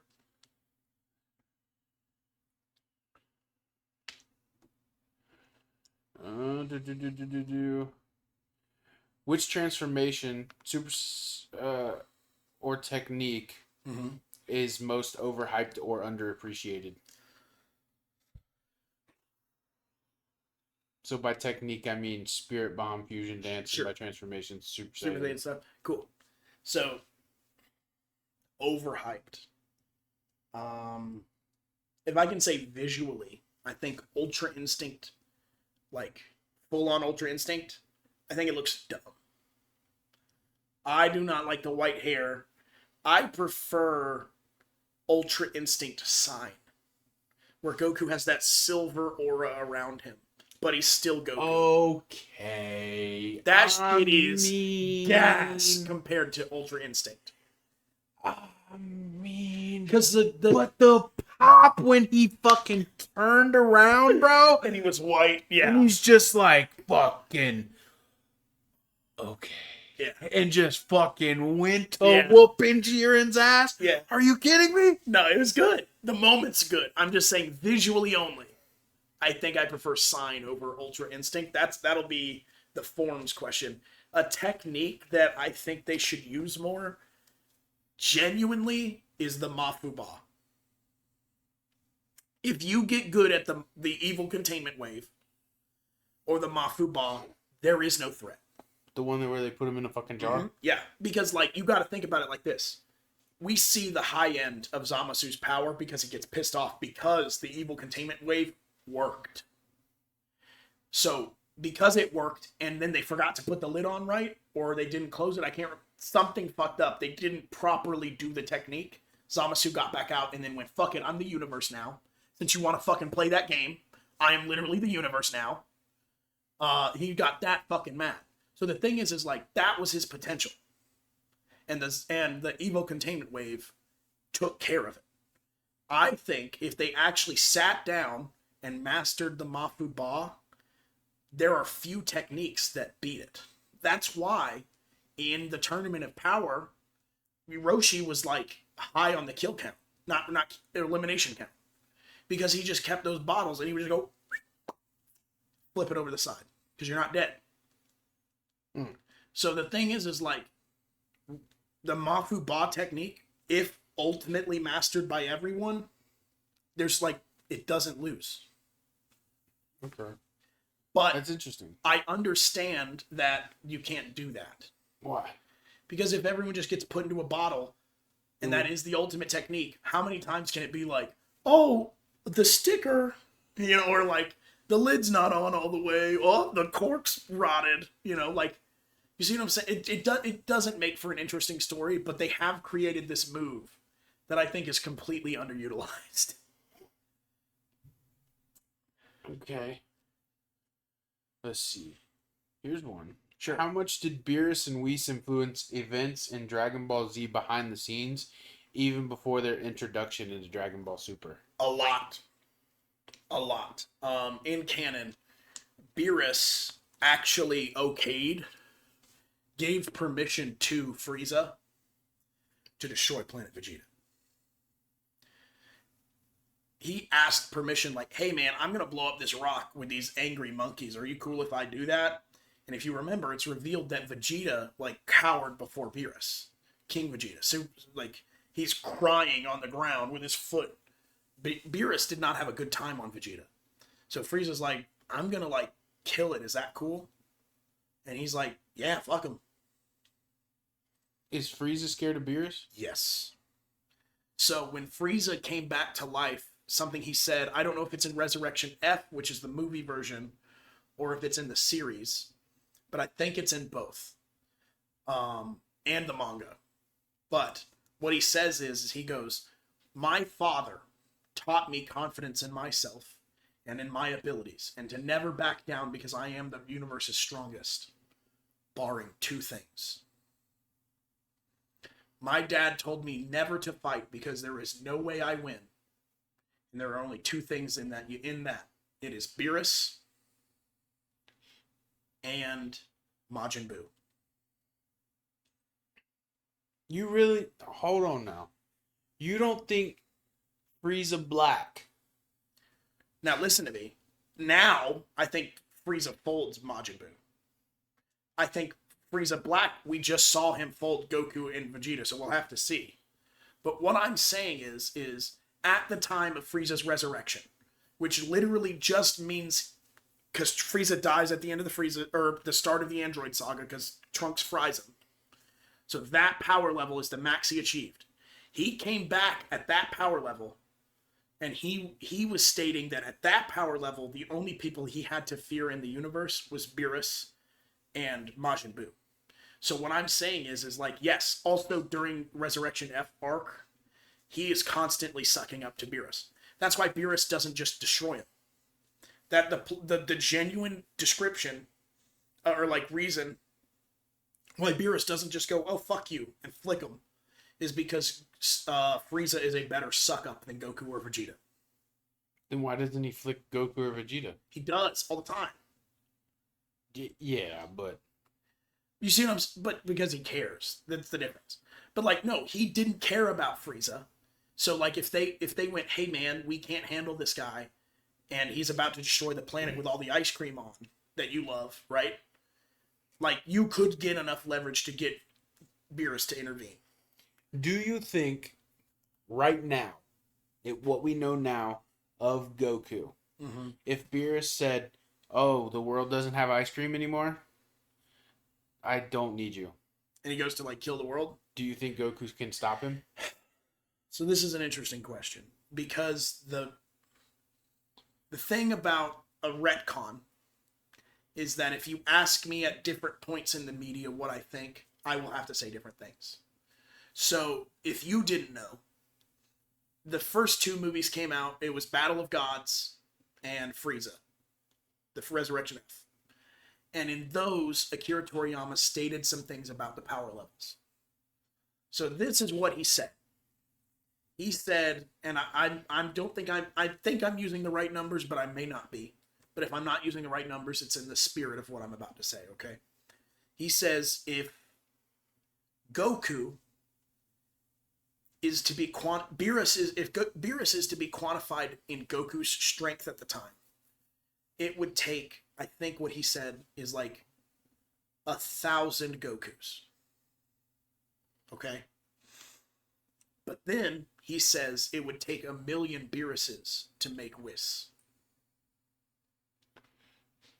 Okay. Okay, so that is the scale that the first part of the series kind of went through.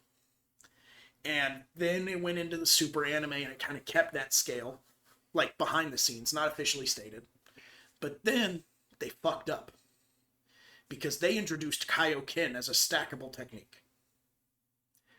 Kaioken can just go, fuck it, times 50 that now. On top of your transformation that was already like, fuck it, times 50 that one. So essentially, people started going, no, hold up.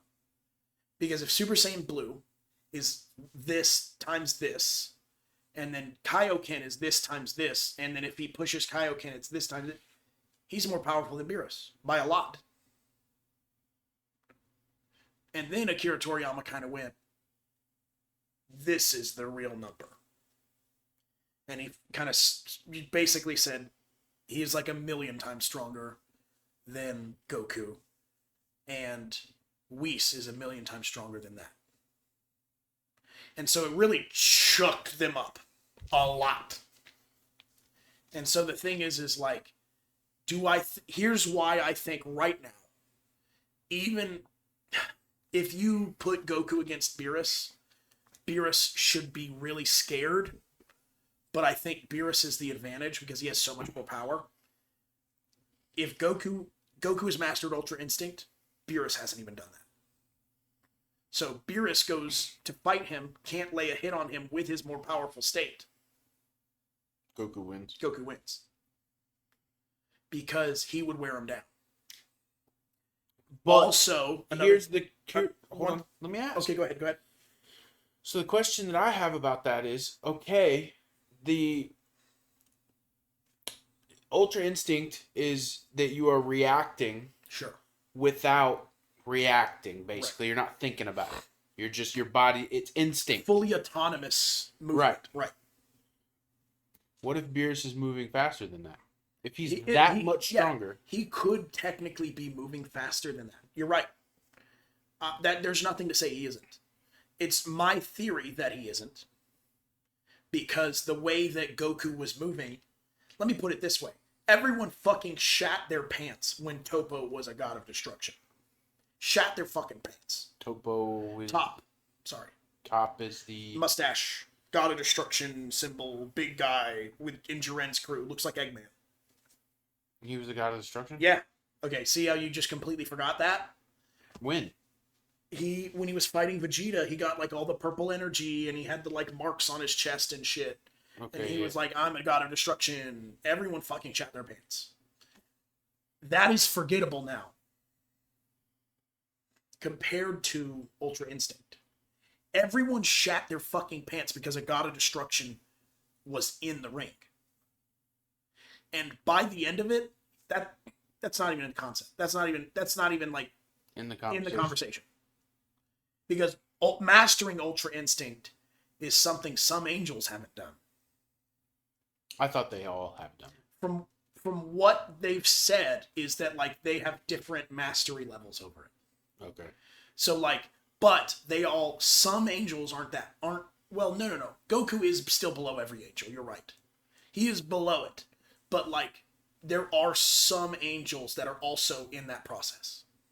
You see what I'm saying? Right. So that's the thing. They may be further along than Goku, but they're in essentially the same phase of training. He just started it. And that is so insane.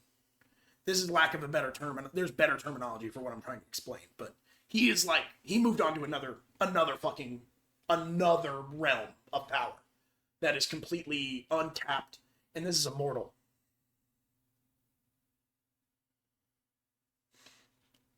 Not just a mortal that's so dumb that he almost doomed the multiverse.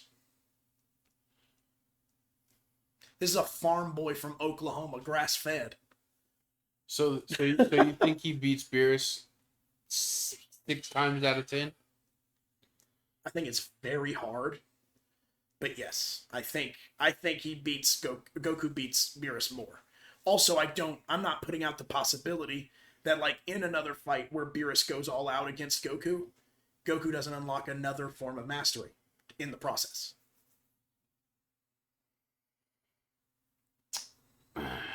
Let's see.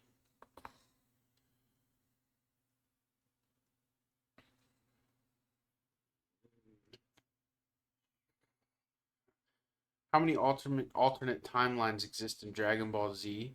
And could there be a timeline where the villains won? So, that is so cool. Let's talk about this.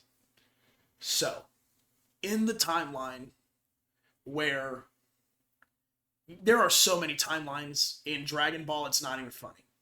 Did you know there were movies in Dragon Ball 2? Not just Z? Yeah, I've watched them. So, okay, cool. So, the thing is like, there's those non-canon movies, so that's one timeline. We've got Z. We've got Z Kai. We've got the Z movie timeline. We've got GT. We've got Trunks timeline from the alternate future. We also have those 2 subsections, the one from Super and the one from Z, because they are different. Right. We have all the other realms, or universes, as they like to call them, like Universe 9, Universe 1 through 13, right? We have all of those, and who's to know how many timelines each of those has?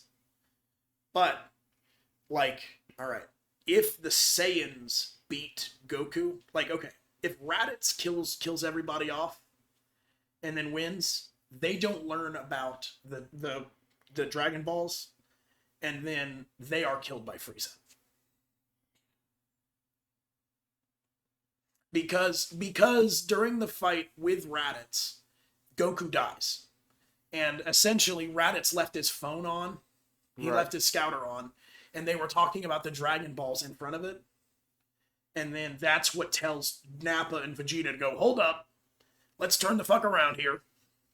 And that's why they go to Earth. So, now, if Nappa and Vegeta win against Goku and they kill everyone there, they become immortal. Because that's what they wanted. Their goal is to become immortal so that they can revolt against Frieza. Through the Dragon Balls? Correct. the reason why Raditz comes to Earth in the beginning was to collect Goku. For A revolt against Frieza. so they were gonna come get him, and he was gonna be like, "Hey, yo, You're probably shit tier to us, but we can train you, and then together we will revolt against Frieza." That was the original plan.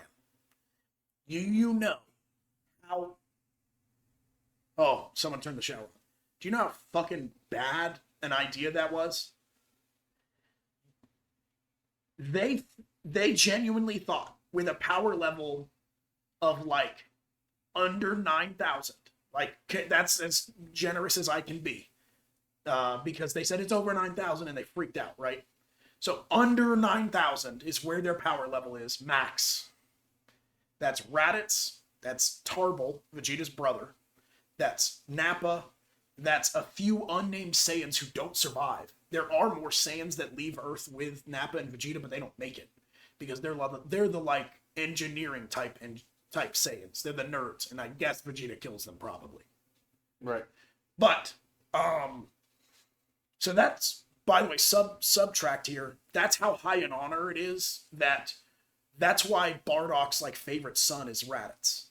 Like he sent Goku away to save him, sure, but when he thinks fondly of his son, he thinks of Raditz because Raditz was so rapscallion, so fucking get it done, so gritty, so fucking powerful that he was like born into the low class, but he was putting up numbers that kept even the royal family interested.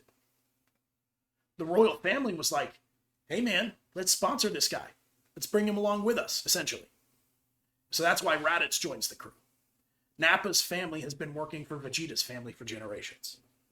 So there's, in the beginning, it was called low class, elite, super elite. So essentially, this would be Raditz and Goku are low class. Elite is Nappa, super elite is Vegeta and King Vegeta. That was the hierarchy of Saiyans. But now it's kind of just been elite, and Nappa is on the higher end of low class, but he's got family ties. So he's elite on a technicality. Right. Is essentially what has happened. They don't even know Frieza transforms. Well, they are. They don't even know that. So they go against Frieza with under 8,000 power levels, or under 9,000/8,000, depending on the original translation. And let's say they get fucking lucky. Let's say they get real fucking lucky, and they get some good hits on Frieza. Frieza goes into his second form and fucking runs them The through. big guy. Yeah, runs them through. Even with Goku? His power level's 1,000,000. So, do you think at that point, if Goku would have fought Frieza off the bat, do you think he would have died, or do you think Yeah, he he would would have have died. You think Like, so? like, what do you mean off? Like in the like if Frieza came down instead of Raditz? Like if Raditz would have taken Goku. Oh yeah, if the hypothetical situation where they collect Goku. So if you didn't know, Saiyans are pre-programmed genetically and mentally and like to completely conquer a planet. So they will send a Saiyan baby onto a planet and they expect to collect it come back and collect it and be like, "Hey man, we're the fucking Saiyans. You saw the way that you conquered this entire planet and are running it now? That's how you were designed to be. So come on." That was kind of the original concept. Saiyans didn't really pan out, but that's where it started to get with people like Raditz. Raditz was a successful version of that ideal mission. Raditz did that, and that's why he got a praise and like they went, "Oh fuck, he actually did it." So that's why they tease Raditz because Raditz is fucking way weaker than them. They can literally grow people from the ground that are more powerful than Raditz. Think about that. They can plant a Cyberman seed, and that person beats Raditz. So then why do they make fun of Raditz? Because he's that fucking weak. But I mean, like, so then why was he? Because they're racist. The answer is Nappa and Vegeta are racist. They're literally like, we're the elites, you aren't, and therefore, sure, my dad thinks you should be a part of our, thing as like a PR stunt because you're the first, good kid or whatever. but you're fucking nothing to us. Welcome to the real world. You're our bitch. That's the real world. I see. And that's what it is. So the thing is, if they they expected Goku to be evil. Grandpa Gohan accidentally whoopsie-daisied him as a baby. He was really fussy as a kid, is what Grandpa Gohan... He's like, he was really fussy and mean, and he bit me. So I accidentally let go of him, and he fell off a cliff, hit his head.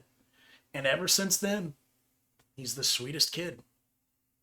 It just disconnected. It just, whatever that evil thing in Goku's head got turned off that day.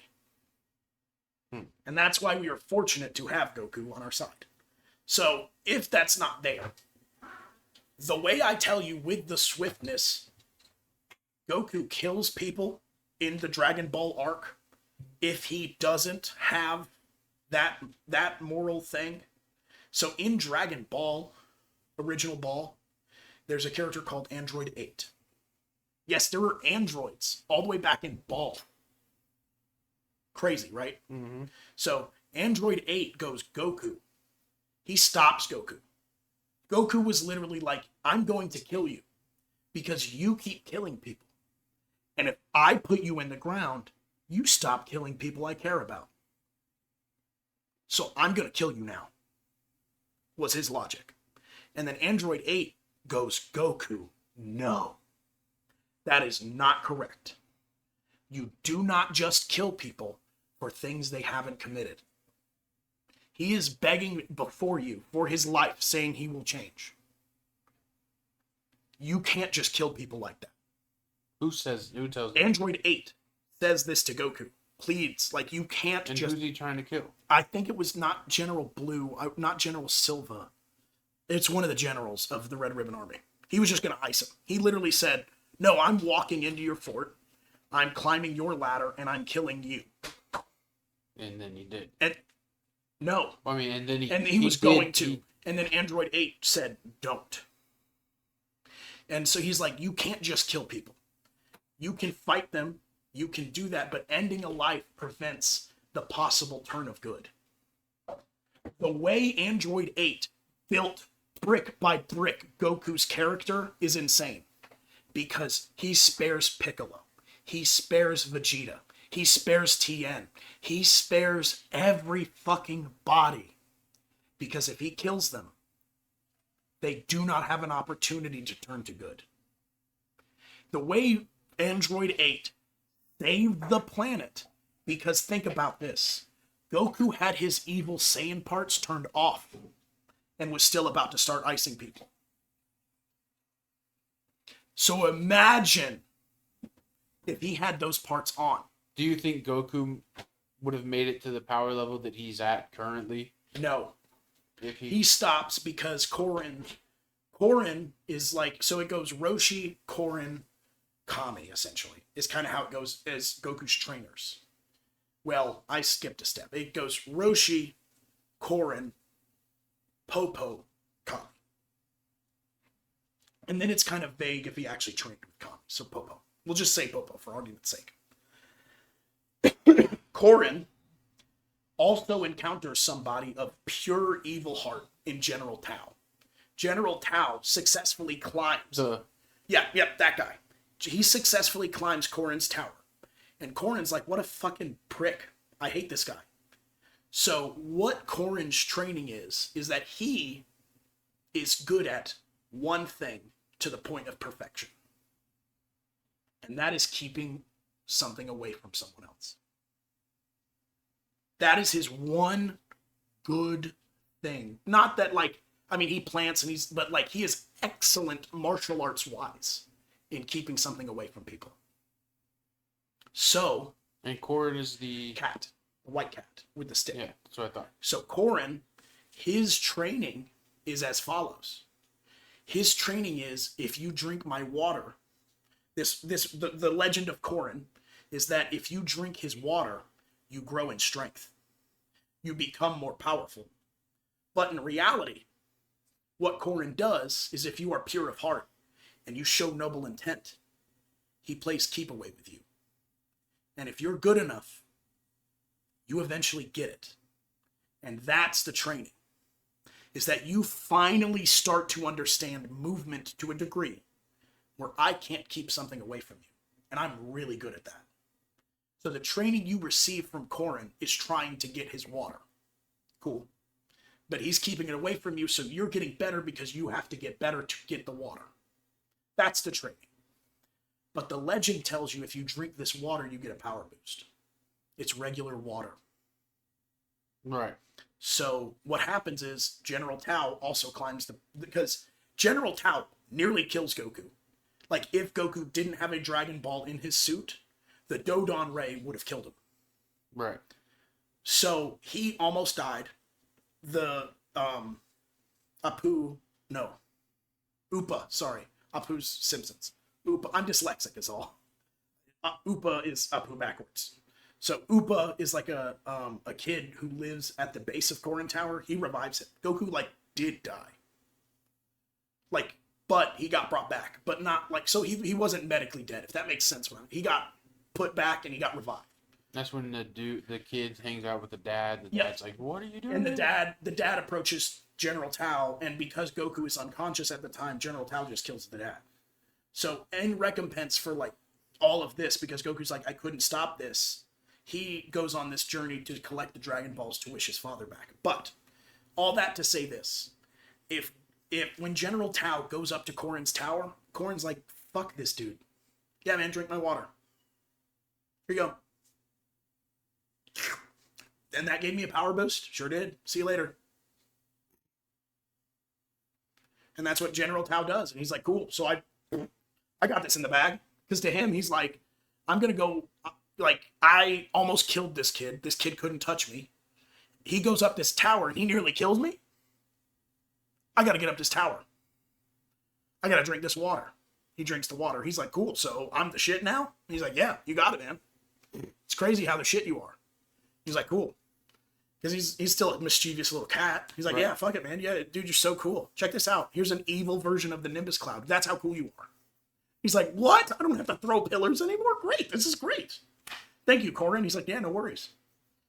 Halfway down, he's riding the Nimbus vertically. He's just jetting down.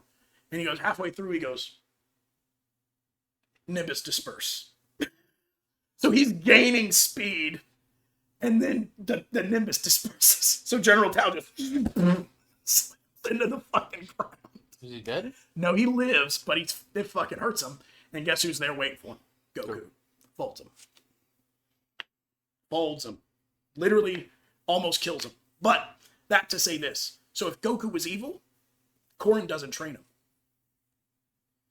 So if Corrin doesn't train him, that's the max his strength gets. Because I think I love Roshi. Roshi had the best pupil in Goku. He taught Goku discipline and not strength. Right.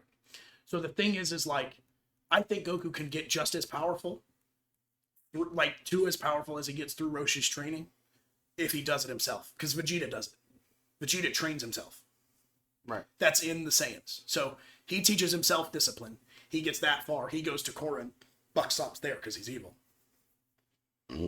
Excuse me. That's also hilariously underpowered compared to Raditz, by the way. So, because think about, he went through all that other training and he's still a joke to Raditz. Goku? Yeah, when Raditz shows up, he's a joke. Because he's a low class that didn't punch heavyweight. Yeah, but then they're like, he's over 9,000. That's after he trains with King Kai. Oh. Well, you mentioned the Dragon Balls. You continuously. Yeah. Sure. Yes. Could the Shadow Dragons from GT have been foreshadowed in Dragon Ball Z? Dragon Ball Z through the overuse of Dragon Balls? Yeah. Oh, yeah. And I don't think Super's doing any better. No. Because it's all right, Bulma's literally getting a BBL from Shenron at this point. Yeah. You know, Shenron is literally a Botox surgeon. Yeah. Yeah, no, do you know that Kami almost turned the Dragon Balls off? In Dragon Ball, he's like, I almost said no more Dragon Balls. Because the only people who used them were people who used them selfishly or evilly. And he's like, so when you made that wish to revive Upa's dad, that's the first selfish wish. And then, and only then, did I decide to keep the Dragon Balls around, because that's what they're supposed to be. Hope. Hope for the hopeless. Go ahead. With your question. Oh, the Shadow Dragons. So, yeah, the Shadow Dragons being this karmatic, like, thing of misuse of the Dragon Balls, and that aspect is tied to the Dragon Balls, I think that's badass. I think a lot of concepts in GT are perfect, like the Shadow Dragons, Android 17, Super 17. Like, there's a lot of concepts I really enjoy. I wish they'd apply it. Could you imagine if they do a GT after Super? Like, brother. That would be dope. Yeah, that's what I want. Where they just they were like, all right, we're going to redo GT, but with Super's shit as canon. That would, like, blow my mind. Do you think Majin Buu's existence is tied to the ancient Saiyan Wars, or is he completely separate, a completely separate entity created by Bibidi? Okay. Great question. Given the current circumstances of Dragon Ball, we recently with Daima learned this. Majins are like bigger, crazier demon versions of Cybermen. So Cybermen use the same demonic magic that Majin Buu uses, but just like a sprinkle of it. Right. So Majin Buu is like really a demonic, Silly buddy. like, yeah, but this is something that is not new in the demon realm. There are Majins there. Yeah. If there's a problem, they whip up a Majin and a Majin solves the problem. It's almost like a Mr. Meeseeks box, literally. So, because sort of, but like, I'm really dumbing that down. Right. So, the thing is like, Bibidi fucking sells his soul and hustles, steal, lies, cheat, steal, literally going on like the greatest hot streak magically of all time. And he gets an opportunity to trade for one of these Majins. And so he does. And this, what he asks of this Majin is to be pure evil. And so it is. So then, do you think there are more powerful demons lurking in the demon realm? Yes. Like Deborah? Deborah is a joke to some of the people we've learned. No, let me not lie. Deborah, they kind of put him over. So I learned, do you know what Deborah's dad is? Deborah has his father's name is Abura. So Abura, like Deborah without the D, Yeah. right? And so, but are you ready for this? Abura Kadabra is kind of what they're setting up with Bibbidi Bobbidi and Boo. So I was like, cool, great, thank you. So he's kind of like a political king of hell, but he was kind of a pushover. And so there are demons who are like more powerful. I haven't seen much of Daima, but I can say yes, because you ready for this shit? Saiyans are demonic. I'm not kidding. So are Namekians. So like, it's come full circle. Well, I knew that. So like, well, because he called himself Demon King Piccolo because he didn't understand where he came from. He wasn't actually a demon. He was a Namekian. Yeah, but who was it? It was Piccolo. Yeah. That stayed in the demon realm the first time they went. Yes. Yes. But Didn't think I knew that. Did you? to say this, the original person that became Piccolo and Kami confirmed from the demon realm in Daima. I can't remember his name. But all Namekians come from the demon realm. Essentially, a new rule for Dragon Ball is the following. Are you ready? Anything with pointed ears is in some way bloodline, magically, spiritually demonic in Dragon Ball. So here's why I say Saiyans are demonic. I'm listening. When they go great ape, their ears are pointed. Yeah, but when they're a human, they're not. Correct. I'm saying that they have like some access to some demonic power in the Ozaru form. Okay. You see what I'm saying? Yeah. Isn't that crazy? Sorry, I just want to talk about that. But yeah, no, right now there are two Majin's characters being added to Daima that are like kind of Tweedledee and Tweedledum right now. Really? Yeah, they're called Majin Fu and Majin Do. Neat. Yeah, I haven't been watching Daima. I I watched the haven't first couple I episodes watched and I was like, we went to the premiere and watched the first 3 episodes dubbed. It was a big event. It was cool. I will watch all of Daima. I'm hooked. You know what I'm saying? But like, I'm just kind of like, I'll catch leaks and I'll be like, huh? I have no context for any of this knowledge, but I know it. well, I don't know. I haven't checked it. See if they. I watched some of it subbed, like all the way up to like episode 5 or whatever. Wow, you're in farther than me. Is Is Glorio cool? who? The blue guy that they're traveling with? Does he turn out to be okay? No spoilers. Okay, cheers. Gotta watch it. All right, dang it. So, was the limo explosion storyline leading to Vince's death failed attempt to create a massive angle, or was it scrapped due to real life tragedies? Wow, so we're in this.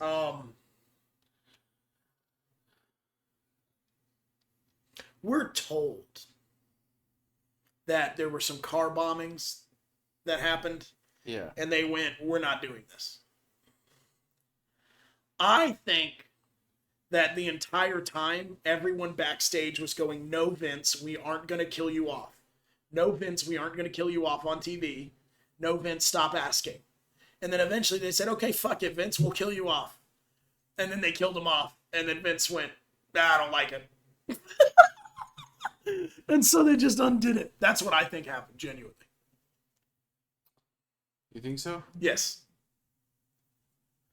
But I think they gave the public reason as like, oh, there was a car bombing, so we can't go through this storyline anymore. Does that not make sense to you? No, it makes perfect sense. Oh no. Who was behind the laptop, and why was the angle abruptly dropped? The laptop. You mean the GM laptop? Didn't it? Oh my god. Yeah. So I think the original story was going to be Edge. Really. Genuinely, I think the original story was that it was going to be Edge. Because there started to... So whoever the anonymous Raw general manager was... By the way, do you know who they ended up saying it was canonically? It's like, this is who the answer is. Do you know? No. Hornswoggle. I'm not shitting you. Okay. Okay, it's funny. But like, what? This could have been so good. Like, this could have been some great thing for something, right? But like, so what ends up happening is when the anonymous Raw general manager was talking, it would use like everyone's catchphrases just to throw people off the scent. Mm-hmm. So it was like, it would start saying, and that's the truth. And then everyone would say, our truth? And then they'd go, and that's the bottom line. And then they'd go, oh, fuck, is it Stone Cold? And so there was all these misleads. Do you know the only person that, like... So there was a feud between Edge and this laptop very early on. And then, all of a sudden... Nothing happened to Edge. And nothing was going... Like, Edge's feud with the laptop ended. He, like, beat it up, but they just got a new one. And then, all of a sudden, Edge's opponents started getting really fucked by the Raw general manager. Everyone who happened to be going against Edge at the time suddenly got a lot of consequences. And, lo and behold, Edge gets another title belt out of it. And I think at the time they were going to reveal that it was Edge. That's something I think. Fan theory, I have no basis on this other than like I started going, there's a pattern here. The only person who really avoids all of these consequences anymore is Edge. And anyone who really gets fucked by these consequences is currently feuding with Edge. Right.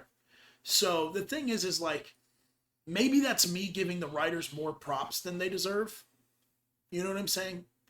But fucking Hornswoggle, come on. So They dropped it because they were going. By the way, the reason why they dropped it is because they were going to introduce John Laurinaitis. And so they didn't need another authority figure. So last question. Sure. For real? Yeah, last one, because you're going to fucking talk about this one. Okay, cool.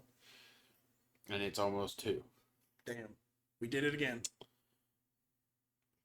Did WWE intentionally sabotage the Nexus's push to protect John Cena's status as the top star?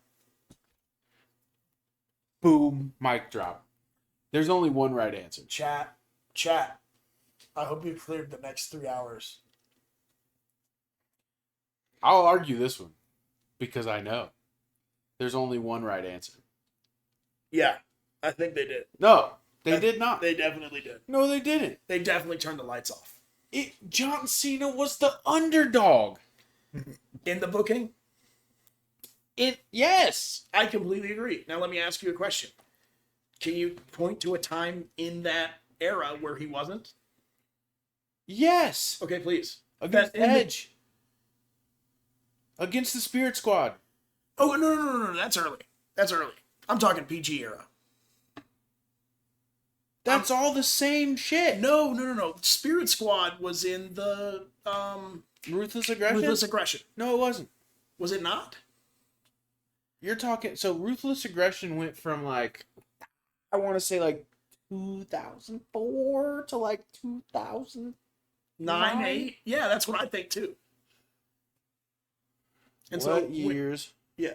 were the Ruthless Aggression era? 2002 to 2008. Okay, great. That's my exact frame. Okay, now look up when John Cena feuded with the Spirit Squad.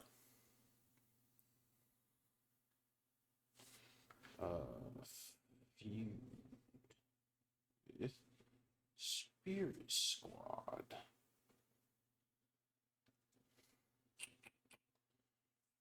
Okay, maybe he did not. Was it Triple H in the Spirit Squad? It was the DX and the Spirit Yeah, Squad. that I know. When was that? I think we just manufactured something. I swear I remembered this. Okay, well, Ruthless... Okay, what I'm saying is, like, let me think of all of the PG era Cena I can give you. Are you ready? Every PG Cena is the underdog. No. Yes, every single one. No. Okay, so... Okay, let me not lie to you. When they would occasionally book Cena in the mid-card, then it was like, yeah, John Morrison is the underdog against John Cena. Okay. So Okay. yeah. And then they were like, fuck it. I don't know, feud, a random 3-week feud with R-Truth. You know, like, other than those. Okay. John Cena feuded with Nexus in the PG era. Great. But it was 2010. No, here's what I'm That saying. was when fucking Vince was saying, bag of blood, Fuck it. throw it at the wall and see what the fuck sticks. I thought that era was actually clean. Really clean, I thought they didn't blade at the time. Look, we're getting lost. You're correct. I'm just saying, like, You're saying that shit was everywhere. I'm with you. It was crazy. They had a different GM every week. They had the guest general manager before the anonymous one. I get it. Narratively, Raw was a fucking shit show. I'm with you. Locked in. Him against Batista. They booked Batista as this fucking juggernaut of a person that was finally going to shut his ass up.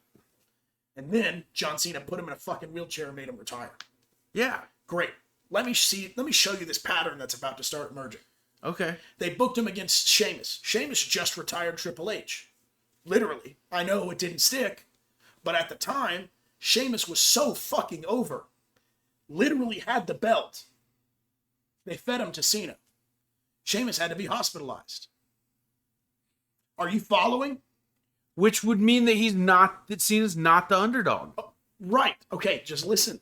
During the booking, listen to me. During the booking, They put Sheamus over Cena. Cena was the underdog against Sheamus, just like he was against Batista. They said, this is a man who just retired Triple H. There's no shot Cena needs to be afraid. Cena needs to be scared. This is not the guy to fuck with. Squash match. New belt. No more Sheamus. Off TV. Okay, so what I'm saying is that leads us right into the Nexus era. So those two bookings happen, and it was, you are over me on TV. I win at the pay-per-view and fucking humble you next night on TV every time. So when they do the same shit to the, do you know how big Nexus was? Like kids crying in the arena. Which Like- Nexus are we talking about? On Gen 1 Nexus, fuck. Like CM Punk? No, Gen 2. That's Gen 3, actually. So, we'll get there. CM Punk was the one that started Nexus. No, that was Wade Barrett. Promise you it's Wade Barrett. Promise on everything it was Wade Barrett. Cena, what I'm saying, Continue. he did start Nexus again.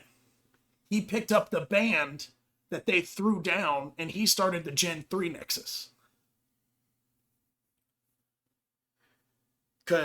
So here's what happens. I know, because I know Nexus. Yeah, bitch. Okay. Cool. So here's what I'm saying. So Wade Barrett, so NXT, the show, was a fucking joke. Was a joke, season 1. Yeah. Season 1 NXT was a fucking rib. And showing that you have to deal with crazy ass storylines, you have to put up with all the bullshit, and you gotta make it good, because that's what wrestling is at the time. But they turned it up to 10 to really put the pressure on them. And they have promo nights and all this other stuff where they have to work with their superstar and get better on things, right? Wade Barrett's was William Regal. Okay? Holy shit. Wade Barrett fucking kills them all in promo. He's not bad in the ring and all this other stuff. But what you start to see throughout season 1 of NXT is that as people leave, the first person to congratulate them and thank them for coming was Wade Barrett. Hey, I just want to say you did a really good job. Here's my number. Call me. Thank you. Seriously, you put on a hell of a show. Just behind the scenes? This is on screen. Okay. Wade Barrett's talking, making connections the whole time. And he's like, even subtly going, here, he's putting himself over. And, in promo class, he's talking the shit. He's got a Glaswegian accent, so do we understand it? To be debated. But the whole time on TV, Wade Barrett's talking to these people that we don't think we're ever going to see again. At the time, people were like, Bryan Danielson is the luckiest son of a bitch on the planet. They went to an indie guy who was over in the indies and said, fuck it, you get a shot. Unfucking heard of. Vince did this. Unfucking heard of. This isn't Heyman. This isn't Bischoff. This isn't John Laurinaitis. This isn't Jim Cornette. Vince said, fuck it, you get a shot. And the last thing that Daniel Bryanson says in NXT when he gets eliminated, as Daniel Bryan, I'm sorry, at the time, is it Bryan Danielson in... Daniel Bryan's. Daniel Bryan. Daniel Bryan in WWE, right? Yeah. The last thing he says was, Daniel Bryan, never sounded right. And so that was a pop for the people in the indies that were like, okay, he's coming back home. He had his shot. Good try. It's time to be Bryan Danielson now. Right. Skip Sheffield. Joke of a character. You start to see cracks on NXT. Where he's like, man, fuck this shit. I don't want to wear a rubber duck. He's got a goofy cowboy hat. Like, tiny, comically small for his big... This is Ryback we're talking about. comically small hat for his big fucking body and head. And he's a fucking joke. But that's what his superstar said gets him in the industry. But you see that starts to crack because he breaks things. He might not be the soft guy that we saw before. David Otunga, terrible in the ring, terrible on the mic. But he's got connections. He's dating people. And he's a lawyer. Hey, I might need that lawyer. Hey, I'll reach out to you for a lawsuit, or if I need defense, I'll come talk to you, right? The only person that makes it through NXT season 1 is Wade Barrett. Wade Barrett wins his shot, takes his shot, and he's coming in on a random Raw. This is how not important NXT was.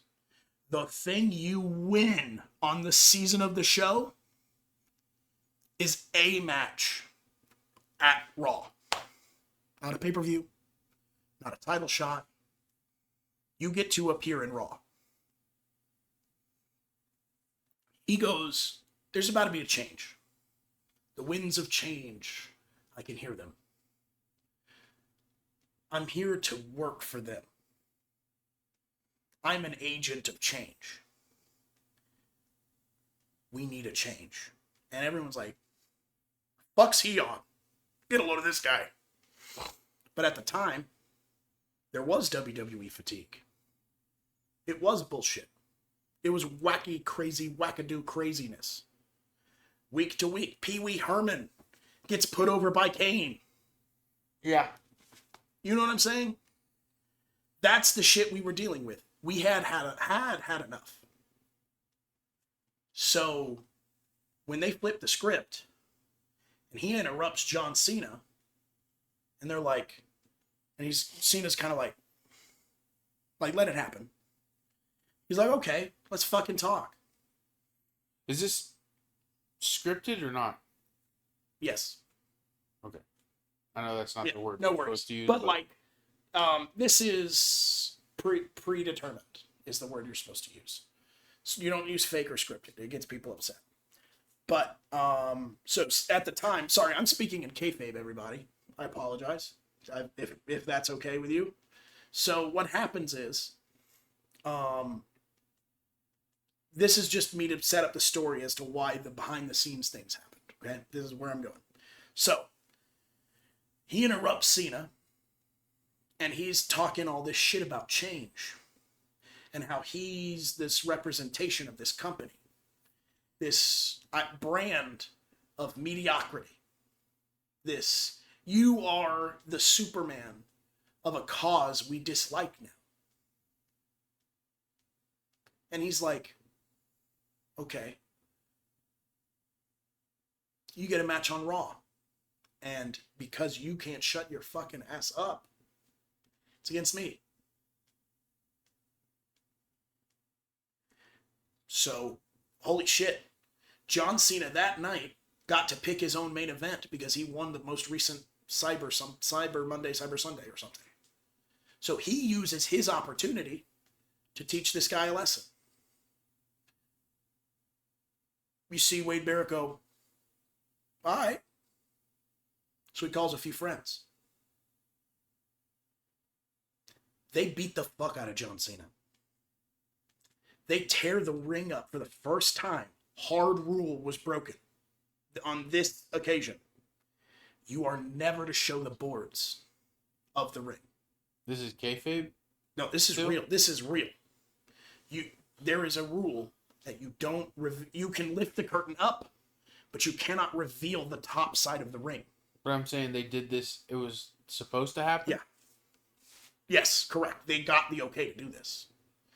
This was actually booked by Arn Anderson. Arn was like, we need to do something to make this real. To make this not a script. To make this not something that has been done. This needs to step away from the bullshit we've been doing. And so what happens is, he goes, you need to put Cena down on the wood of the ring. Okay, that's pretty extreme. there's going to have to be some other restrictions on the segment. Otherwise, we aren't PG anymore. Because that's actually pushing it. Is kind of what's said. We'll come back to that later. So they beat John Cena. Raw never went over on time. Ever. Raw was fucking perfect. At the hour, on the hour, we're done. Because they were with the USA Network. They didn't fuck about.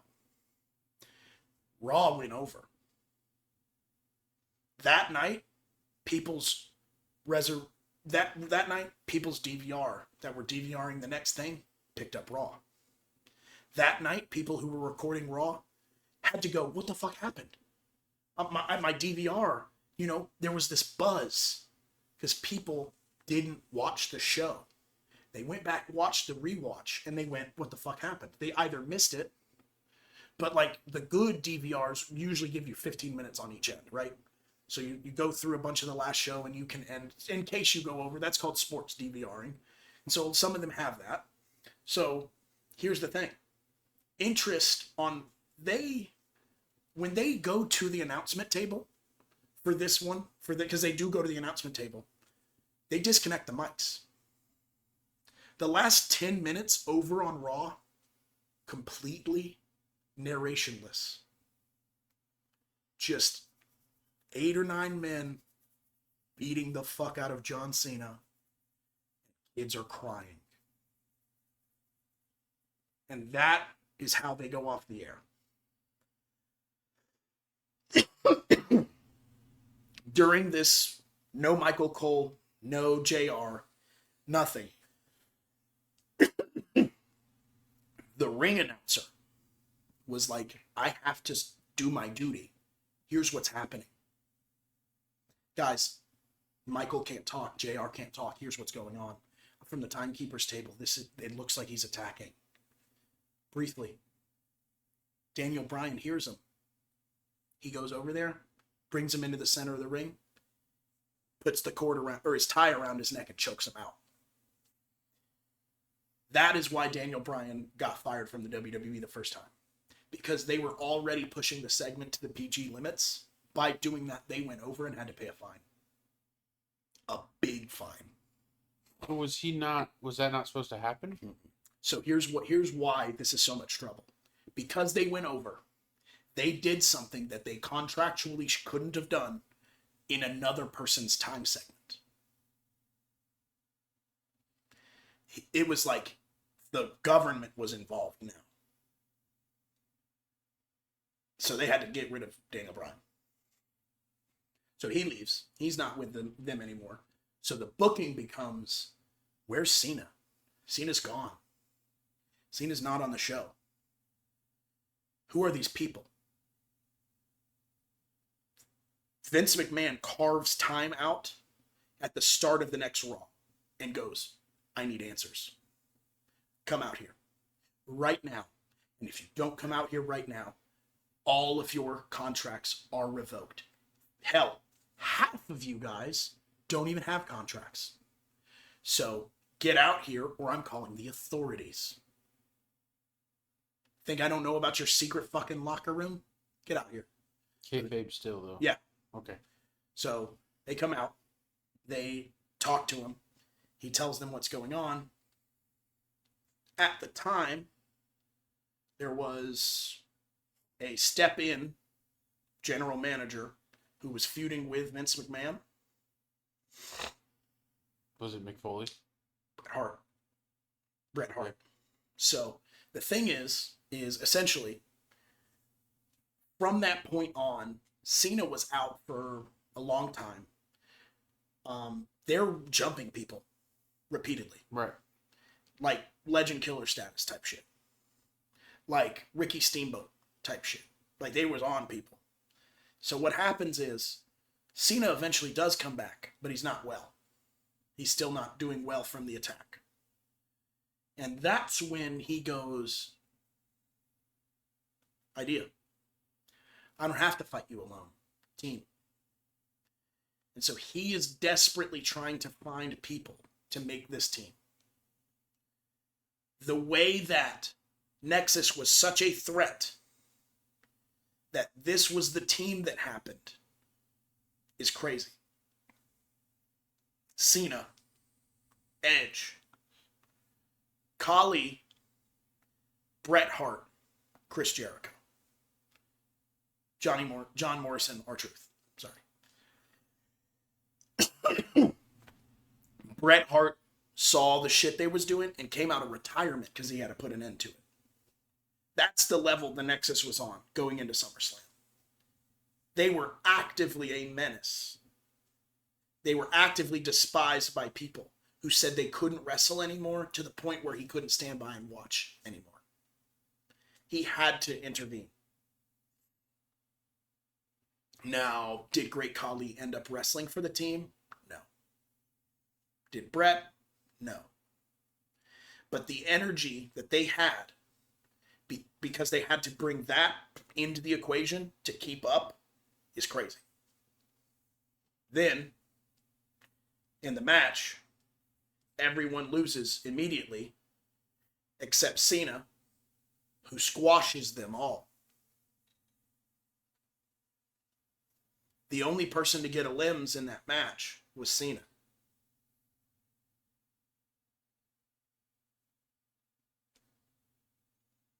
Okay. Yeah, they put Cena over, bro. I don't think so. He made them job, bro. Are you kidding? Still the underdog. That's literally yes, that's what I'm saying. Is that, like, that's how they booked him in the PG era. Everyone was bigger than him in the PG era. So what I'm saying is, they just did John Cena's booking, including the squash match and the hurt after.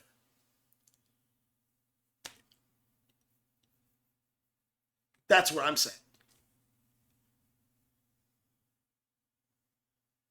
Also, it doesn't help that in the back office at the time, Alex Riley is stirring shit. And he's an NXT, like, up-and-comer, like a big one. And people are starting to not like the NXT people because Alex Riley's giving them a bad name. And that includes people like John Laurinaitis, Jim Cornette, and Vince McMahon. So, well, not Jim Cornette. Jim was going. But you think because they booked all this, and then John Cena came back and pinned each one, because if I remember this match correctly, yeah, it was like a both sides fought fair kind of match. Yep. Right? Correct. So there was no jumping in the ring to stop a pinfall. John Cena, single-handedly, one-on-one, every single one of them. Beat every single one of them. They also, so the thing is like... So how is that protecting him? Okay, what I'm saying is it's overused now. But a legitimate strategy to protect a heel was to have the heel cheat. If your heel cheated, now your superstar can cheat. He can level the playing field. And so when he levels the playing field, the crowd doesn't mind. So if you have your heel cheat, and then your hero cheats better, evens the odds and wins, that's the story that you would have told. It's like, okay, I'm cheating. That's like Stone Cold and The Rock. The Rock would cheat first, and then Stone Cold would cheat better. Right. You know, the only exception to this rule is like Eddie Guerrero. He would cheat early, easy, and often. Right. But that to say this, so when you lose flat, that is worse. I could understand your argument if it was a 5-on-1 or whatever ended up being the Nexus. Right. In that particular match. They were culling people too, so don't feel bad. So whichever ones it was, I think it was Heath Slater, David Otunga, Michael Tarver, Wade Barrett, and Justin Gabriel. Ryback? Right, no, Skip Sheffield got cut. Okay. So then it was them. Mm-hmm. If it was 5-on-1, they would have won. Sure. But what they did do, and I don't see how this is protecting him, made John Cena fight each one of them in a gauntlet, basically, Yeah. So and overcome I understand. the odds to beat every single one of them. Because I'm sure, in true John Cena fashion, came out and said, I could beat each one of you one-on-one. He did like grill them and do that. Yeah. You see what I'm saying? And so, and they were probably, because in Nexus fact, you're the old timer and we're Yeah. blah, blah, blah, blah, blah. So at the end of the day, they didn't protect him as a top star. The issue is, for me, if I can just say this, Super Cena's stories were always him overcoming insane obstacles. Like, that's just what it is. Welcome to WWE, brother. Welcome to John Cena, brother. That's what I'm saying specifically. Like, even down to the Shall I name some other listen to me. fucking? I'm not saying good or bad. Okay, but Great. it's not unique.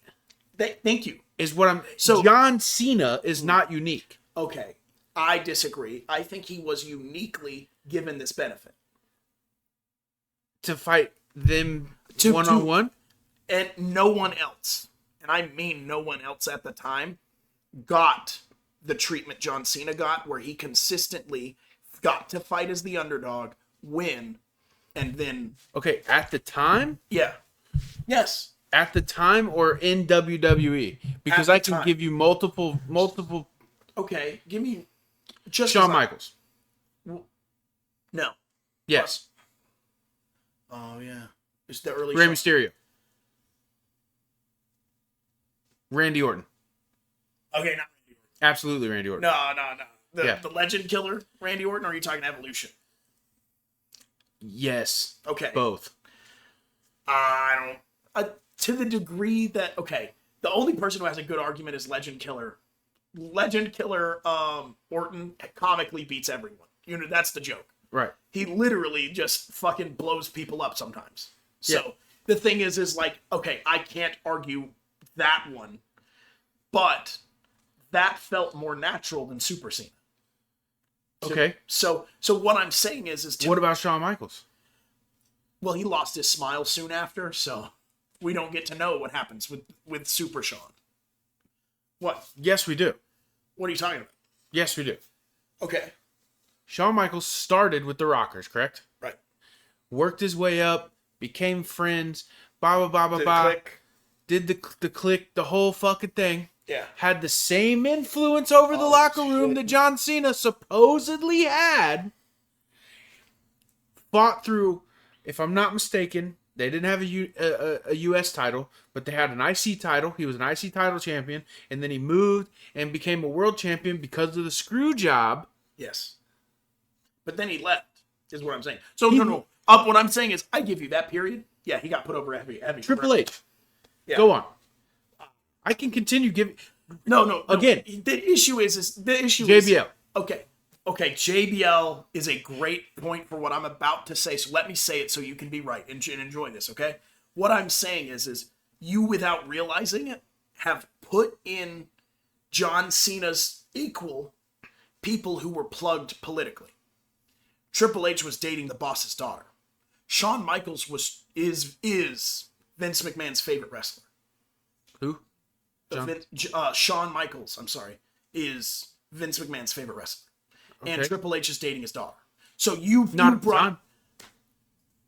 pretty early, right? No. Well, also, Triple H, before he dated his daughter, was put through hell. Just let's start there.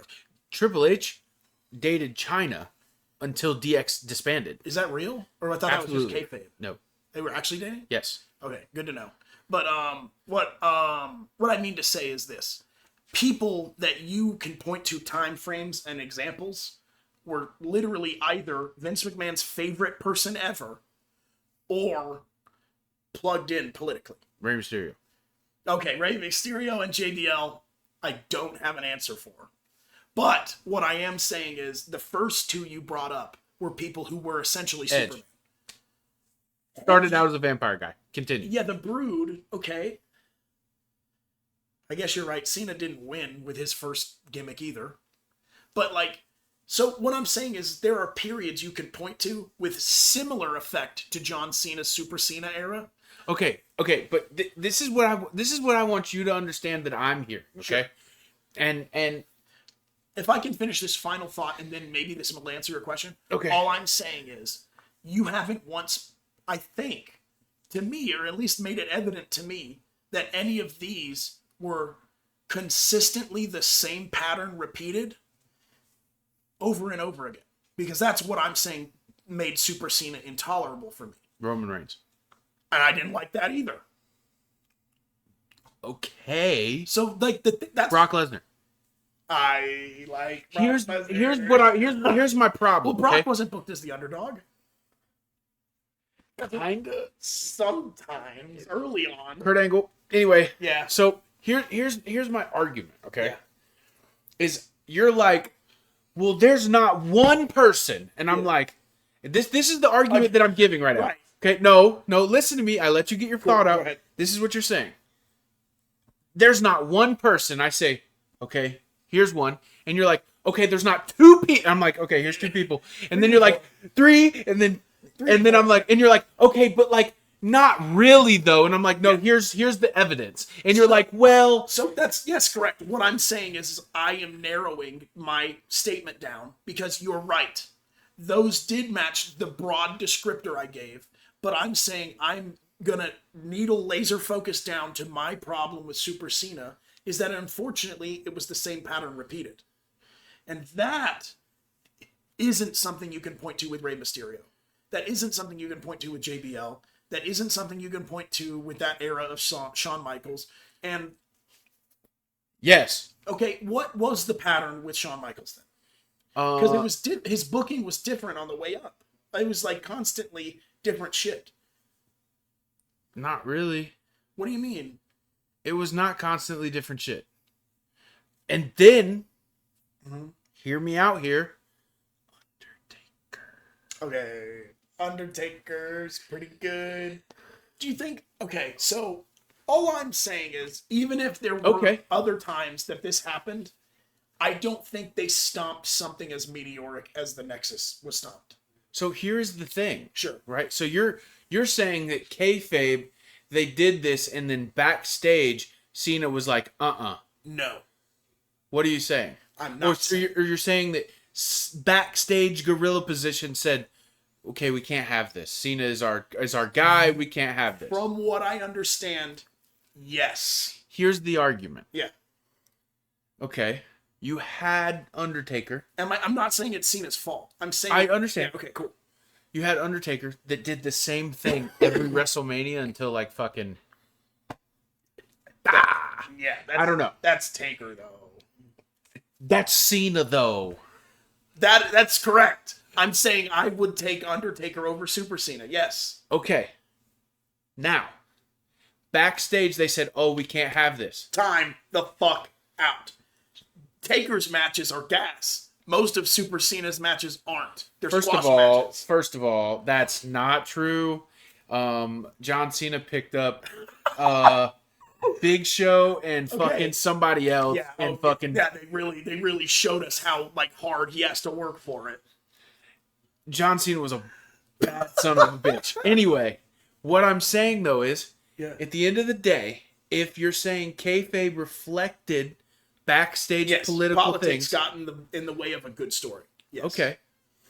Even though this is a good story, and this is Super Cena, it's which is more important. Which one comes down to make more money? Yeah, I know. That's the thing. Is that like I know they made that's literally my point, Devin, is that I think they made this point about the dollars. They made this point about something and not about building the next fucking generation. But I disagree. I think they said, okay, we're going to build this, and whoever takes off more is who wins.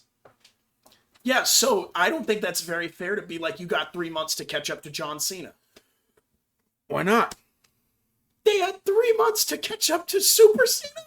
Yeah, but they were doing shit that nobody else was doing. I agree. And hadn't done ever. So what I'm saying is, to my opinion, and I've rewatched it, they met close to, and to some people, not me, I think they got close.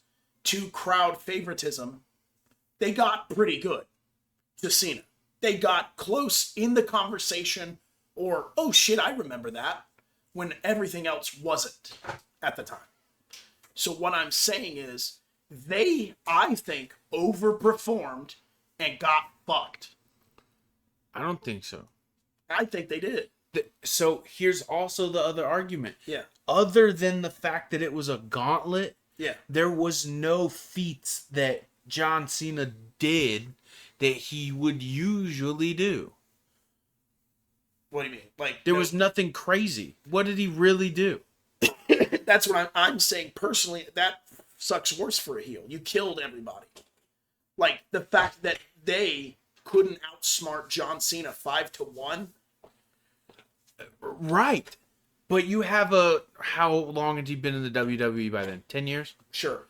We'll say You have a 10-year vet versus people that have been in NXT for what? 4 months? I see. And Devin, they were the rejects. In kayfabe, They were the rejects. they were the bad ones. Oh, shit. And they were going up against a 10-year vet that was not only a 10-year vet, but at the time like a 10-time world champion. They jumped him. Oh, shit. No, you're not. You're not getting me off that. How did you do this? They jumped him. Of course they're going to win. Because there's 9 of them. But if he fights them one-on-one as a 10-year vet and a 10-time world champion, he's going to win. You're right. You're fucking right. And at the end of the day, the age-old phrase, the audience can't leave SummerSlam sad. So I don't care about that. no, I do, because that was the final note. That was what was just told to everybody. People were pissed. And they pressed it to Vince. They got it to like the shareholders. It was that bad. And Vince's answer was, you can't leave we have a policy that you can't leave SummerSlam sad. And so it's like, whoa. But nah. Okay, so no, you're right. You're right. Because I'm going to let you know, that was my first watch. My first watch of John Cena, or Cena versus Nexus. You're right. In kayfabe, it makes complete sense. Shit. You son of a bitch, you. Oh, damn. Now. Shit. No wonder there's no. Now you know what a debate about wrestling feels like to lose. You got me, bro. Because you win against everyone else. Oh, damn, bro. No, you got me. The way that I fucking get it now. Can I say this? Say whatever you want Like, to. I love the Nexus. No fucking wonder they're not remembered. Like, they didn't do themselves any favors. The core immediately after? Come on, bro. What are we doing?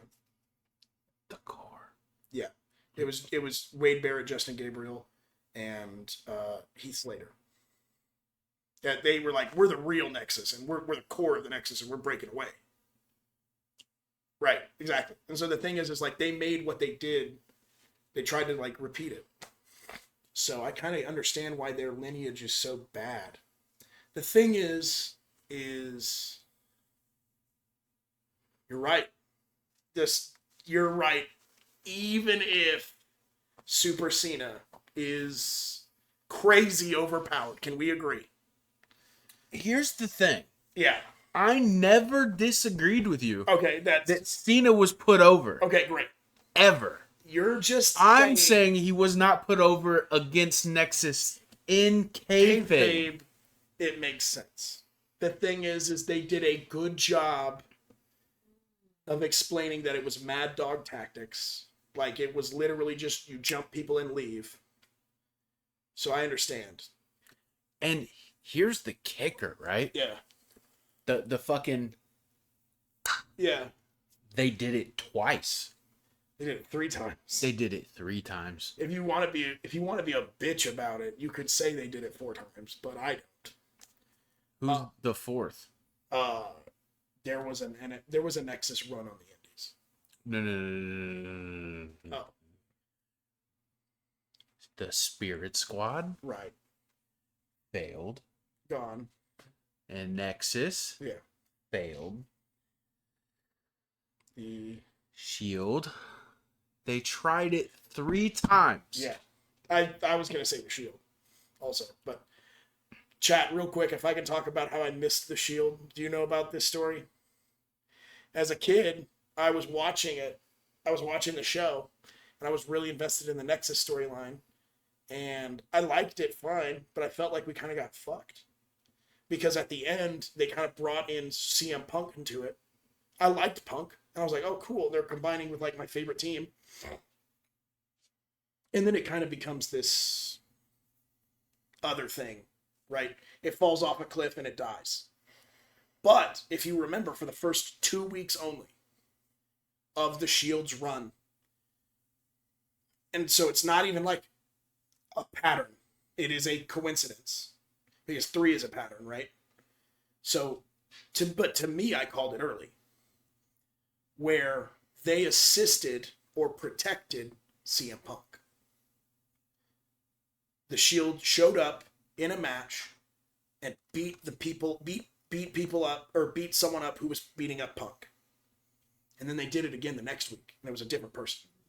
Young Cody went, fuck this. I just saw the Nexus 2.0. I don't need to see this shit. And I stopped watching wrestling, literally. That's when I put the remote down. Week 2 of the Shield, and I went, fuck this. I turned it off. I was like, I'm done. They're going to try another team. I didn't know they were going to get it right the 3rd time. But, like, you know what I'm saying? Produced 3 world champions. Yeah. They did every 100% success rate. I agree. Who's your favorite member of the Shield? Seth Rollins. That's so valid. Yeah, he's the best. I really like Roman. Guess who my second best is? Moxley. Yes. Or Dean Ambrose. Yeah. Not Moxley was never in the Shield. Right. You see. I like Dean Dean? Ambrose. Yeah. He was know. fucking crazy. Yes, Dean was like our Kevin Owens, but with like, he could sell himself. What Kevin Owens is right now is like a fake knockoff version of Dean Ambrose. Genuinely. I mean that. That's with full like venom and everything. I love Kevin Owens. He can do so much better than this. I don't like the way they're booking. Since we're talking about cheap knockoffs, LA Knight is Stop. not a good Stone Cold. He's not trying to be. He definitely is. What? He talks like What? him. He walks like him. He fucking, you know what I mean? Yeah. No. The what? Yeah. The hell yeah. Oh my god, it is a hell yeah. Oh no. All right, guys, we got to wrap it up. It is 2:30 in the morning. I have to work. Valid. We're going to get out of here. Bro, I love the wrestling talk, love the science talk, love the Dragon Ball talk, bro. You forgot about MCU. No. We did talk about that. Did I love it? I think you did. Yeah, it's fun. Um, Anything with you, even if it's Drek. This was a long episode, so we hope. I reckon it's shorter than our last one. I bet it's not. All right, so we can't see the it was 3:23 Yeah. is the timestamp of the last one. Mm-hmm. Okay. Let's look.